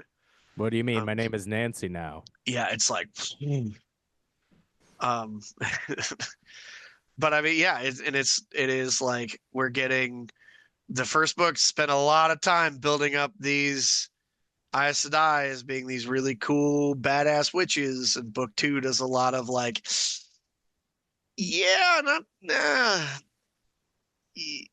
they're just people. And just because you're going to be one of these really cool magic users doesn't mean you're invincible. Right. It's a really good point, Rich. Mhm. Yeah, this is not the force. I think Yeah. that I almost feel like that's almost what Jordan's reacting to in this book is like, okay, I've I've had Moraine jump over a wall. Now let me let me Yeah. tone it down and show you how actually no. And how do we do that? All right, let's color some of them. Let's Well, and it's part of what hardens this magic system is like, oh, we've the magic can't do everything. There's, this really we're gonna physically show you something that the magic can't solve. And in fact, the magic is entirely detrimental in this degree. We have it on Rand's side through the fact that he's gonna go mad. We almost there's so much to get through in this book. I think you mentioned it, the fly scene where he sees something that's not there. The flies covering everything. He's starting to have these little moments of madness, and it's like, holy moly, this magic is got this double-edged sword to it. And this is kind of the first hint for the girls that this isn't going to be all the things. You've got this looming threat of, there's a silver collar waiting for you if you mess up too badly. It's not just death. There are fates worse than death at play here. right, and it's not there are higher stakes than just one opposite to the boon you get with the magic. Like there's not just one curse to Yeah. balance it. You got all of these different various consequences. Well, let's move along here, y'all. We're at Elaine and Nynaeve rescue Egwene from the Shan Chan and attempt to flee the city. Meanwhile, Ingtar, Rand, Huron, Mat, and Perrin enter Falm and retrieve the horn and dagger, during which Rand slays Turak. Ingtar reveals himself as a dark friend, but redeems himself when he dies fighting. However, the White Cloaks attack the Shan Chan, leaving Rand's group trapped perilously between the advancing lines. Matt blows the horn of Valir, summoning dead heroes, including Arthur Hawkwing. The banner of the Dragon Reborn is unfurled, and they ride to battle against the Shan Chan. All right, I want to start with you, Rich, on this one. What are your thoughts? So, I mean, dude, I mean, all the battle scenes and just like the hype towards them that he can build is amazing. I mean, you want to talk about how to get towards the ending of a book and build to like a satisfying conclusion. And this, I mean, it's just perfect, right? Like you get the payoff of them, this whole book having the fight between finding the knife and the horn. I mean, you get the whole White Cloak journey arc and how all they're traveling to this place. And I mean, you get the Sean Chen, obviously. I you and this also like really just cements them the whole how Caleb has said multiple times. This is a trap for all parties involved. I mean, it just it just starts the nails in the coffin. He started hammering, and you can really start hearing the ringing of the hammer here. And yet they just have become powerful. You know, Rand is the fake master swordsman, right? It's been told through us the whole book. You know, you got that heron on your sword. Can you actually do it? You know, Lance told us at the beginning, hey, you're gonna have fights just because you have that heron on your sword, and you're gonna get your butt kicked because you're just a farm boy. And then in the end, Rand kills Turak in a sword fight, who is a master swordsman, who has a heron on his blade and deserves the heron on his blade. And it's again this growth that Rand has gone through the whole thing. Matt blowing the horn is an interesting moment, a sort of reaffirmation that Matt's going to be a good guy for us. The dragon banner riding through Falm is such a glorious moment. And again, it's Rand accepting that he's going to be the Dragon Reborn. Well, and how does that happen? I forget how the dragon banner actually gets flown. Perrin carries the banner, if I remember correctly. Okay. Perrin is the standard bearer. He flies the dragon banner, and Matt blows the horn. This is like the last book where we have those three doing shit together for like a long time, I think. And they meet together in Tyr, and then when they separate in Tyr, I think it's literally like until the final battle that the three of them sit in the room together. Did we talk about Moraine handing Rand the banner and everything at the Eye of the World? Yeah.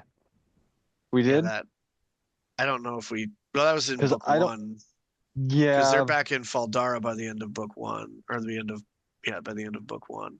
Because you have the prologue, or the epilogue, where Moraine announces that the dragon rides again on the winds of time. But I think at the beginning of this book, I think what you're thinking of, Rich, might be that she gives it to him at the beginning of this book before she leaves. Yeah. Like, and the coat. Because I'm pretty sure she gives him the jacket, and he's wearing that this whole book. Yeah. And that's what starts the whole Lord Rand thing. Yep. Is with Matt being like, fuck him, dude. Yeah. It's like, dude, you got this fancy coat. I don't even have any lace. Wow. He's just jealous. We got books to go before I start wearing lace. What? I got to get into BDSM for lace, and you just get it handed after you beat a guy? What the? Oh. So great that he's terrorized by BDSM people, and then like a dominatrix queen. Oh, anyway, so we got interesting note here. When the heroes are summoned, we do get our first brush with Bridget. In fact, the girls see Bridget, and Bile Dolman sees Bridget. Right, I think she's riding a horse over the waters of the bay, shooting arrows into Sean Chen's ships that cause them to explode. And it's just, dude, it's one of those cool moments where we're setting up a character that doesn't appear until like book 6, 7, something, that they get her, yank her out of Telanriot or whatever it's called. Well, like I like that. I like that aspect, but everything else with the Heroes of the Horn and the fucking battle in the sky, I'm like, this is so dumb. But no, like, dude, I'm the opposite. I love. That's the thing about this book, man, is that there's like this whole payoff with the White Cloaks here, where you're like, oh, who cares about these fucking White Cloaks? God, like, fuck off, dude. Like, oh, we walked past white cloaks and now they're following us for no goddamn reason. They're just like these annoying flies that keep buzzing around. And then you're like, no, actually, they're gonna charge the Shan Chan, and then our guys are gonna be in the middle and they're gonna be fucked, and then they're gonna have to blow the horn. Like, that's cool. I Well, like and that. I it's an don't like this, like, here are the ghosts. And look, we're up in the sky fighting. And now that's how everyone knows that the dragon rides on the wings of time again. Listen, this is the end of Rant Oh over. no, this is the end of Dude. the Lord of the Rings inspiration. We had to have the army of the dead bail out our heroes at the Right. siege of the city. With the ride of the White Cloaks as a ride of the Rohirrim. Yeah, but no, we Battle of the Skies 11, but Yeah, I want to talk about I'll the hold horn off. more. Yeah, Yeah, go 'Cause for it. Tell me I- why you disagree. I I think I it's love cool. everything that has to deal with heroes of the past. I love because it just ties into my whole souls and how they're constantly being rewoven through the pattern. And this is like your first hint that Matt is a reborn hero of the Horn, right? Like this is your I don't think he is. I I don't know. I Because he remembers Arthur Hawkwing's face. well wasn't I don't think isn't he it could be. canon I that don't think he he could be. was Arthur Hotwing? Arthur Hotwing? No, they No, filled he the was holes of the- his memory with other people's memories. Yep. I thought it That- was the souls of his past life, like That's the what past I lives of originally his thought soul. too. My brother disabused me of that notion. Dang it. Thanks, Yeah. see? Yeah, I had the same impression coming back that these were his past lives, but no. He gets just literally random people's memories and personalities shoved into his brain. And that's what creates the character, which is really fun because we never get, and never mind, we'll talk about this in 3. Yeah. We're wasting enough time here I'll give you a without whole talking about Matt. Matt. Matt half hour. Matt's so exciting. Book 3 is coming, guys. It's so good. Do you have more about the horn?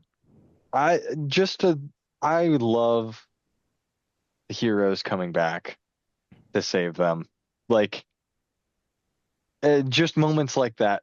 Gives me the entire like I love Radagast coming and just saving the hobbits in that tomb. How he just comes in singing and just like basically solves their problems. That's what this felt like to me. It was just basically Oh, the Tom Bombadil. Oh, yeah, Tom Bombadil. Sorry, not Bombadil. Yeah, not Radagast. Tom Bombadil. thank Like, God they cut him from the movie. Dude, no, I love his Thank parts of the God book. they No, cut him from the movies. That's but what Rand did after the end of the series. He became Tom Bombadil. I'm He convinced. he, but It's a great theory. I love it. just here, the horn is such an intriguing item because so It is It also brings the important that it whole gets put record into of- a box, stuffed into a storeroom in the tower, and forgot about for like the next Well- 17 books. Right. this is also the first Mhm. hint that the heroes can be brought out of That's gosh, what what the is the horn dream does. world called? Telandrion. Well, we don't even know what Yeah. Telandrion is Yeah. yet. So That's next it- book. This is like our first hint that they can come back We've and only not started be having hints of that outwoven with Egwene, yeah. and not be like woven out by the pattern. They can still come out. And that's just such a cool little No, just it is cool. That aspect of it. I agree with you. This whole scene just seems like over the top. If we would have just had the heroes or just the battle in the sky, but both of them together, I'm like, I don't know. There's like a whole avalanche going on already, and I'm just like, I don't personally, but I don't know how else you do it. I'm not claiming to be able to do it better than Robert Jordan did it. I loved the book. I loved the ending, but every time I think about it, it's silly. It's Moraine jumping over the wall again for me. This Balsamon in the sky. But the battle is cool. Like the whole idea where it's projected into the air above Falm. Rand allows himself to be stabbed with Balzamon's staff, giving him an opening to stab Balzaman through the heart with his heron marked sword. This is very cool because here's we get the Frodo that fucking face. It's a meme now, or like the Elijah Wood makes when he gets stabbed. Anyway, Mhm. Rand gets his Frodo wound down here in his like love handle, and it's just there, and it's like fucking gross forever. And like everyone who tries to touch it with the power is like, The wound oh can't be God, healed. Rand. Yeah, like they feel Well, like this that's is great. Nynaeve. Nynaeve can't heal it, and that becomes her big obsession. Yeah, Is she's going to be strong enough to heal the wound in Rand's side? yeah. Um, That's a cool fight I scene. I absolutely love. I'm going to disagree with you. I love the projection of Rand over Falm. This becomes an incredibly important plot point because that there's an artist depiction that's drawn of it that spreads like wildfire over the whole continent.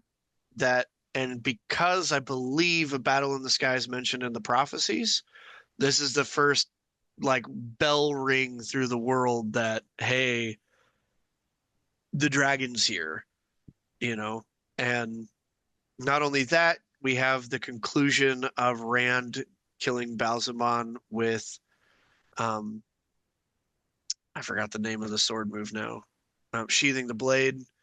Um, Yes. it's it's this incredibly cool moment where Rand is like, "Yeah, I'm gonna become the Dragon Reborn so that I can kill you." I think you might be wrong. I think sheathing the blade is when you fall onto your own sword. Is Mm, I don't think so. I don't remember. Yeah, the I don't remember the name of the sword move, but there is a Yeah. sword move that Land teaches him at the very beginning. He's like, "This is the last thing a blade master has ever taught." Um, which is why I imagine that you have to stand on one leg to do it, so that you And mimic a heron, the stance of a heron to do it. Oh, But that's and that's cool. why this, the heron is. But this is where he gets the second heron, which if you've read the book, it tells you at the very beginning through the bit of prophecy at the beginning of the book, because every book has a bit of prophecy at the beginning of it. It's about the two herons. He gets one earlier when he has the dream with Celine. He gets the heron mark. He has another one here, and this is the final proof that Rand needs that he wakes up and he looks down and he's got another heron and he's like, crap, this is real. I'm Yeah. this thing. I have to become this thing. This is not an option for me anymore. I have to become it. He's seen, he's already started to make failures that are costing people, you know. Um, but that's all I have to say about the battle in the sky. well, this is the point also where Rand starts his big mirroring of Mirrodin or Moradin. Yeah, that's how you say it, right? Yeah. Moradin, Uh who is Ishamel, who is yes. Balzaban. Yeah. Yes. Because this is where they both have mirroring wounds by the time that they actually have their battle in the end. And this is Rand taking it. So this is the one of the first steps of the end of the series. I mean, this is like one of the key pieces, and it happens in book two, and it just amazing. Is he I marked? Is he And the marked the wound same? yes, Sorry. Moradin. he has a mirror wound. Okay. Well, and this is the wound in his side becomes Rand latches on to the phrase, I think his blood on the rocks of Shayol Ghul, Shelcore. and he becomes convinced that this is the wound that's ultimately going to kill him. That this, like, he has been delivered a fatal blow, and it's only a matter of time before it kills him, which is fun. Not for us, the Kind of. reader, it is. For Oh Rand, yeah. not so much. But it's this really cool bit of the prophecy that Rand latches onto for whatever reason, this sort of fatalism contained within it. You know, it becomes almost his mantra later on in the series as he's kind of becoming, Rand Vader to some degree, and I like that. Where he, he's just, I think I'll sleep when I'm dead. This battle's gonna kill me. I just got to get to there. I just got to do it. I don't know how I'm gonna do it. I don't care how I'm gonna do it because I'm gonna die when it's done. And there's not a happy ending here coming. And Yeah. it's that fatalism that is just so grinding because we've had 2 books to fall in love with Rand now.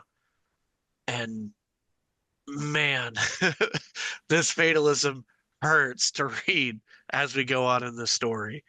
Um, and, you know, to some degree, Rand goes on to talk about how Rand's found by Min. We've already discussed it. Min, best girl.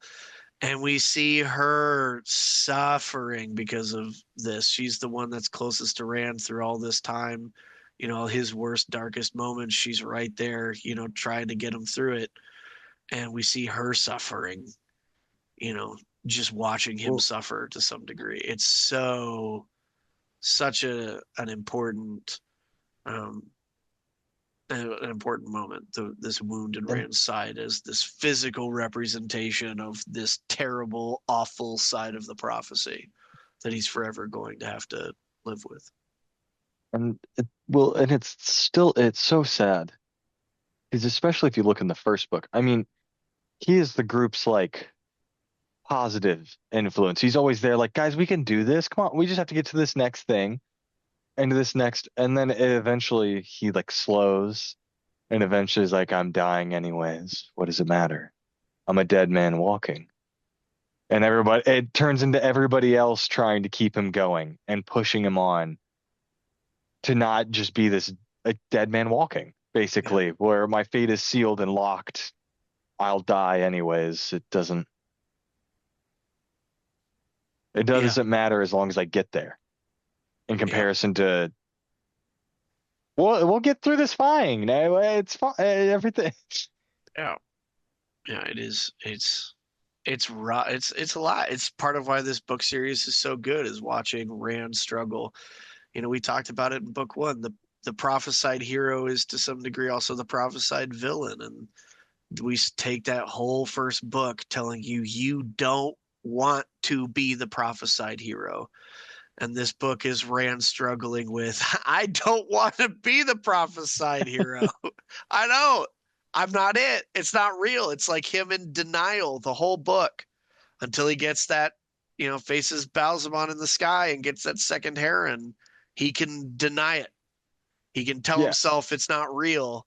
It's just Moraine trying to manipulate him again. yeah. After that Up to second heron, you can't pretend anymore, Rand. It's real. You got the up to the, wound in your side to yeah. constantly remind you for the rest of your life that you're gonna die. Ugh. 'Cause up to that point, I mean, it's really just poor Rand. Poor Rand. That's all I gotta say.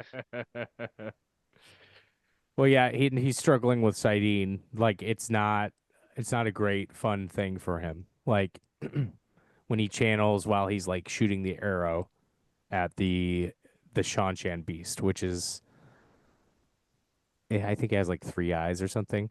But yeah, it keeps talking about Sidene and how it's like it's oily and it's gross and like when it keeps coming back to this idea of Sidene kind of being out to get him, where the portal stone just, oh, yeah, I must have accidentally channeled, and now I'm fucking here with this monster, and completely separated from my group. But then later we have that whole sequence where they go through the portal stone, and it kind of fucks stuff up. I think because Rand channeled too. Like there was something about him channeling that maybe skewed that process of I always transporting them. wondered if because Egwene has the vision of Lanfear, she has the dream of Lanfear standing over Rand. If Lanfear didn't transport them into that other world, Oh, If that's a good point. that wasn't a ploy by Lanfear to try and get him alone. And it's only because Loyal and Huron were so loyal to him that they were willing to sleep beside him instead of the rest of the group that they ended up getting pulled in there with him. But Okay, so we got with the battle over and the Shan Shan defeated, Rand is found by Min and hauled into a bed to recuperate. This is when Rand and Min are cuddling, snuggling up. Selene arrives. No, Selene arrives and touches the sleeping Rand, reveals herself to be the Forsaken Lanfear, and disappears. When Rand awakens, he finds Ingtar's army under the dragon's banner, and they offer their pledge to him. it's the beginning of the Children of the Dragon. This weird cult that's going to be there for ignored for a couple books. Actually, Yeah, which is kind of cool. and it's again, it's like it's how big the world is that you could just have this little group of guys that just our main characters lose sight of them and they're just on their own doing their own thing for books and books and books and books and books, and then it catches up to us later with the Prophet of the Dragon, and it's just this. It's again how great this series is at being this huge expansive world that isn't just driven when sort of it's talked about a lot in video games how it can feel really shallow because nothing happens unless it's about the main character, or in books can sometimes feel that way where nothing is happening in the world unless a main character is there to see it. Nothing ever changes unless there's a main character there to watch it happen. And in this series, that doesn't happen. People are making decisions. Tom's starting a civil war off screen while this is all happening. That's going to be a huge plot point for 2 books and be a huge problem for everybody forever. This little group of guys is going to take the dragon banner and go make a giant nuisance of themselves that Rand has to deal with in like book 7 or 6 or whatever it is. It's like it becomes these. There are moving parts that we as an audience are just left to try and we can't keep track of because the main characters can't keep track of them. They're only people, and so it makes the world feel bigger. Not only we've got Lanfear acting right here, we start finding out that, oh, hey, Forsaken are taking over countries. It's not just Lanfear that's out and about and acting and doing stuff. We've got huge world shaping events happening, and they're happening off page. We're just being told about them when the characters are, and that's a really fun experience just as a reader to know that a world's big enough that big things can be happening and you don't even know that they're happening. It makes the world feel really dangerous. It makes our characters feel really small, and God, I love it. This book is so good. This book series, I should say, is so good, and this book is the start of so much about what's so good about this series. Yeah, it's more like this feels like the book 1. Kind of, yeah. For how the series actually is going to turn out. I did want to end with some final kind of thoughts, just quick, because we've really, I think, gone and talked about a lot of stuff. This is an expansive series, guys. This is 14 books. So if you're here, if you've read it, you understand why we would make a 2-hour video, because we have the endurance to read 14 books and go through a slog and get to the end, and find out that Rand became Tom Bombadil. We are here for it. That's why we're here for 2 hours talking about it. And hey, there are going to be things in this book that we've missed. We only Totally barely touched on the flies, and stuff like that. And the fact that we saw the statues that they're going to use, one of the statues that they're going to cleanse the source with. We saw that in this book. And we totally didn't even talk about it. So tell us in the comments what we missed. and about how dumb we are that we missed your favorite part of this book down below and yell And at us for it about how terrible, ruthlessly. how we're not real fans because we didn't know this or we got this wrong. Talk Yeah, about that. yeah. Yell at us when we get things wrong. Tell us because it's going to be really funny if we have to make a retraction episode. Hopefully this gets your brother through the whole video. Is just the promise that there will be things that we missed and we want him to correct us. At this point, we're just making this whole series just for my brother to get through it.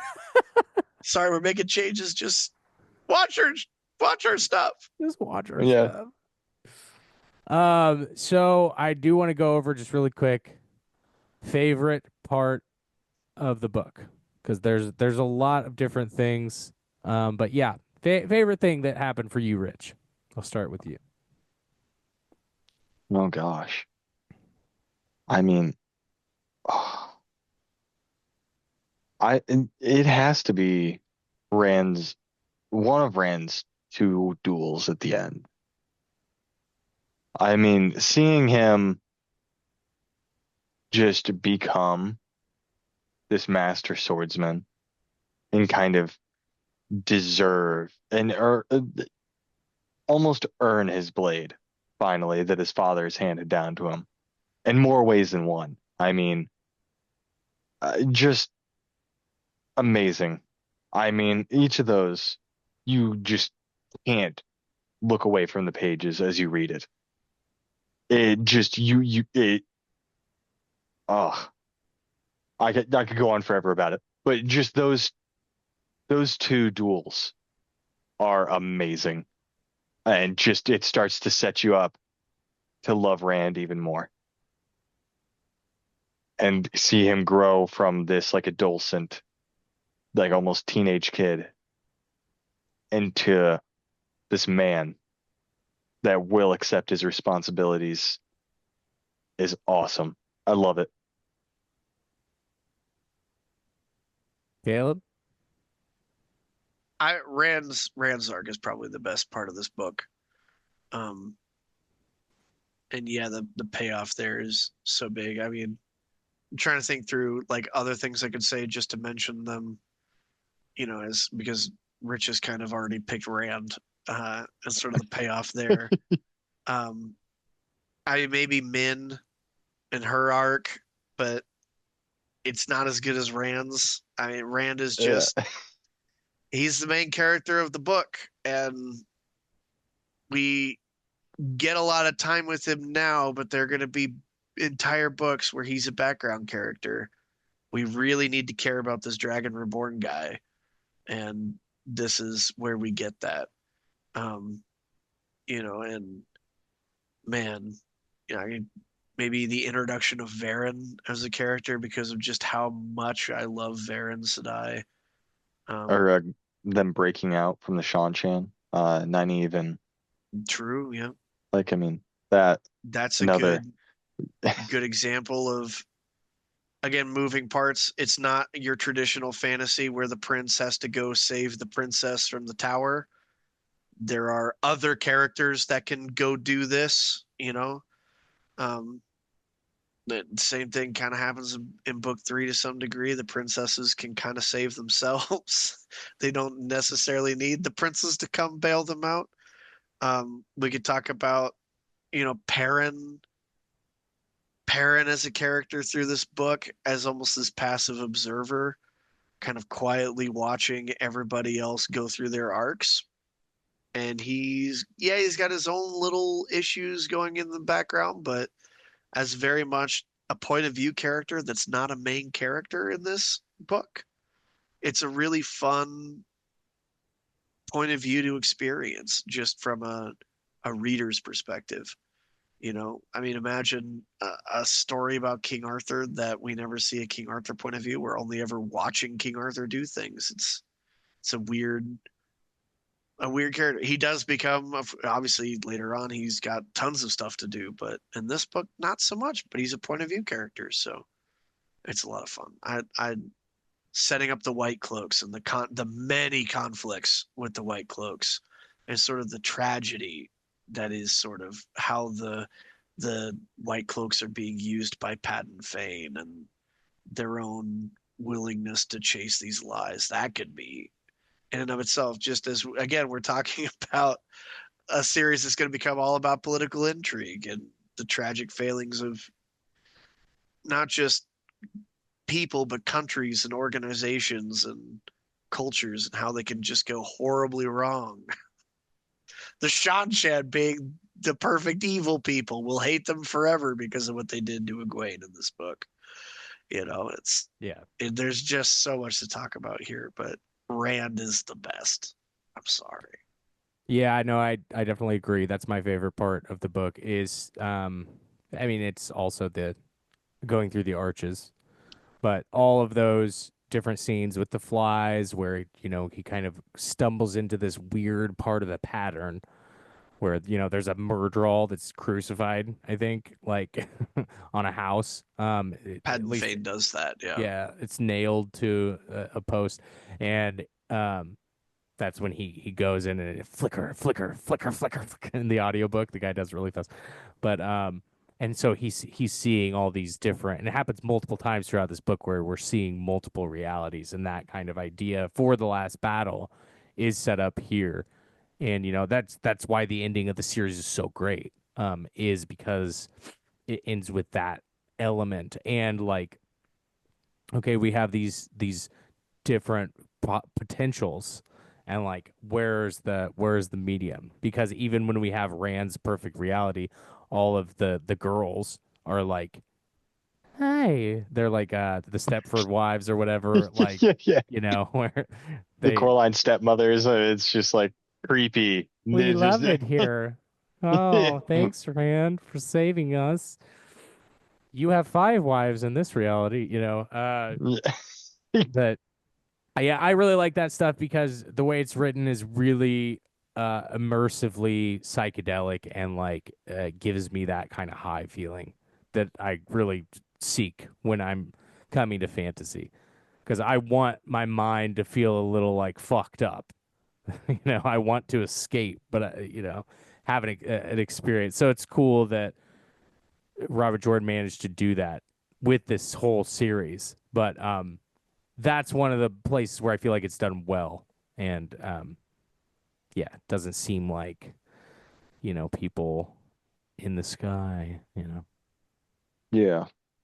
I mean, so you've recommended the Dark Tower series to me. Yeah, you love that series. And after reading those first three books, this is such an interesting, like, there's such an interesting contrast to be able to show those sort of abilities and alternate realities and the different styles you can take and how each writer's ability shines in these different styles. Like Robert Jordan is his multi-layered effect and long plan out. Meanwhile, Stephen King's like his just I'm gonna write it and I'm gonna make it work and I'm gonna make it sound beautiful through the entire process. And I'm gonna trip you out and I'm not sorry. Like it's such a cool dynamic in between the two, I feel. Yeah. There's actually a lot of like Ka is a wheel. Like, like Mm. there's a whole bunch of different things. Stephen King hates the Wheel of Time though. Did you know that? I did not. Yeah, there's this whole interview where Stephen King and George R. R. Martin are having a chat. Go look it up at some point, but because it's pretty cool. But uh, Stephen King's like, not like the Wheel of Time. I could never read any of those fucking books. And everybody laughs. George R. R. Martin's like friends with Robert Jordan, and but he laughs too because Stephen King. Anyway, Yeah. it's like funny that he talks shit, and then there's like actually all these like different things that are similar, but Robert Jordan definitely does like his world building better, I would say. Like whatever Stephen King feels like he can't do, he leaves out and lets it be mysterious. Robert Jordan is like, "No, I can do this, and I'm going to tell you. I'm going to tell you maybe more than you need sometimes, but like what the fucking window looks like and what the drapes are on the window and where they're from." in the exact bosom size of each woman in that room. Oh, hell yeah.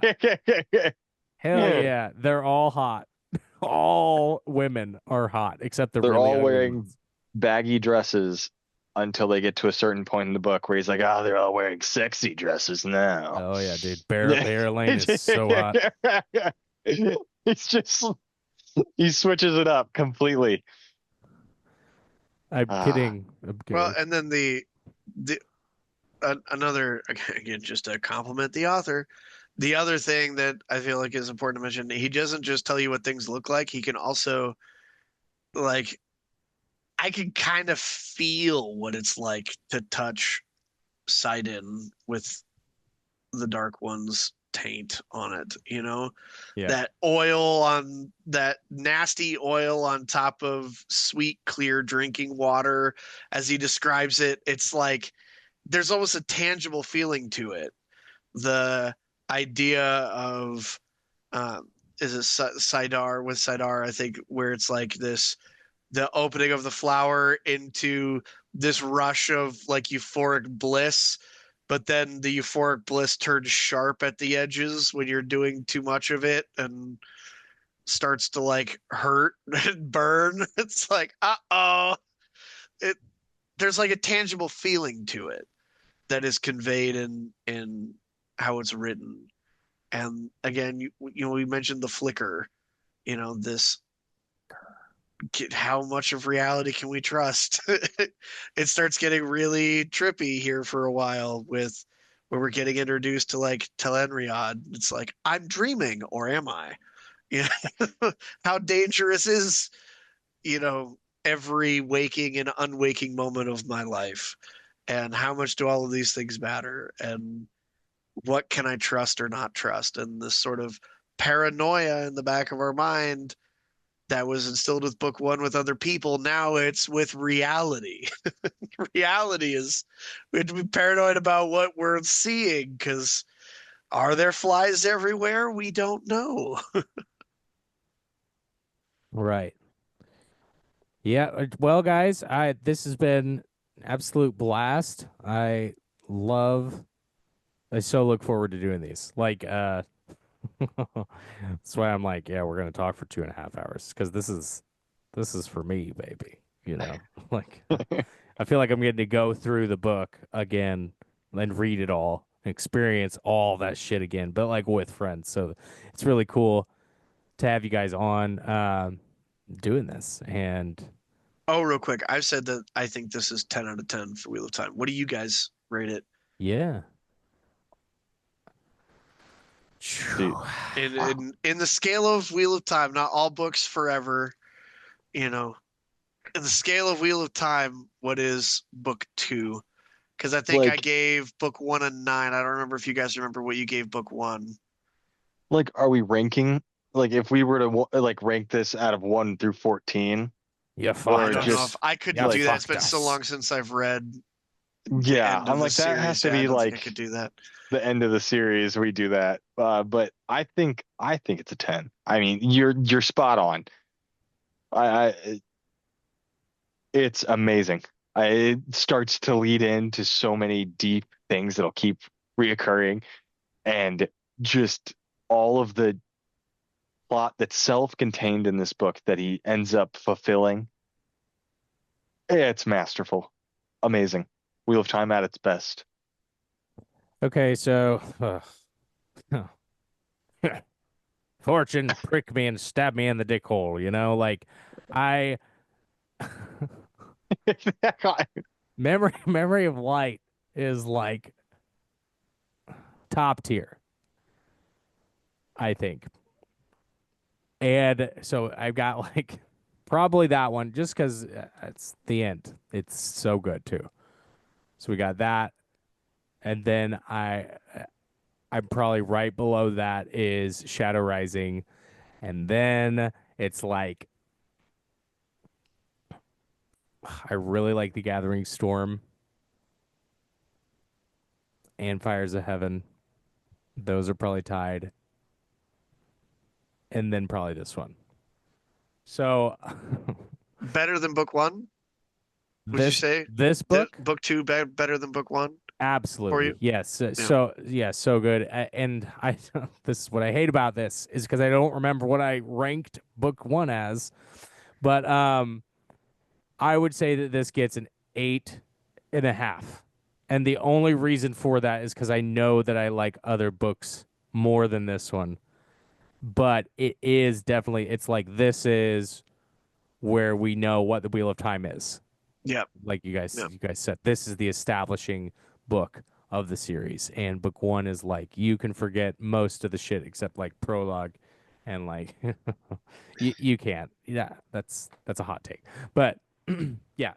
So yeah, 8.5, very, very good Wheel of Time peak status in my top 5 Wheel of Time books. Long fucking answer, sorry. Yeah. You Long said after series. 2.5 hours of us talking about a book. I'm glad that we spent so much time on this one. I feel like it's an important one to spend this much. This is longer than Yeah. our Eye of the World video. So I feel like this book deserves. Well, it Well, helps again, that there's edibles could. inevitably Yeah. there's inevitably things we've missed in this one too. Like I've said, Yeah. that it's just like there's so much packed in here, and they start getting like this where it's just there's a lot. There's a lot to talk about. If you wanted to talk about it, you could spend days picking this book apart because they're that good. When Wheel of Time is good, it's really good, and that's Yeah. why this series is so great. Facts.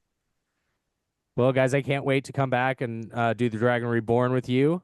This has been awesome. Yes. Thank you for having us. Yeah. Good night. Yeah. Sir, have yourself a good night. The wheel weaves as the dragon rides on.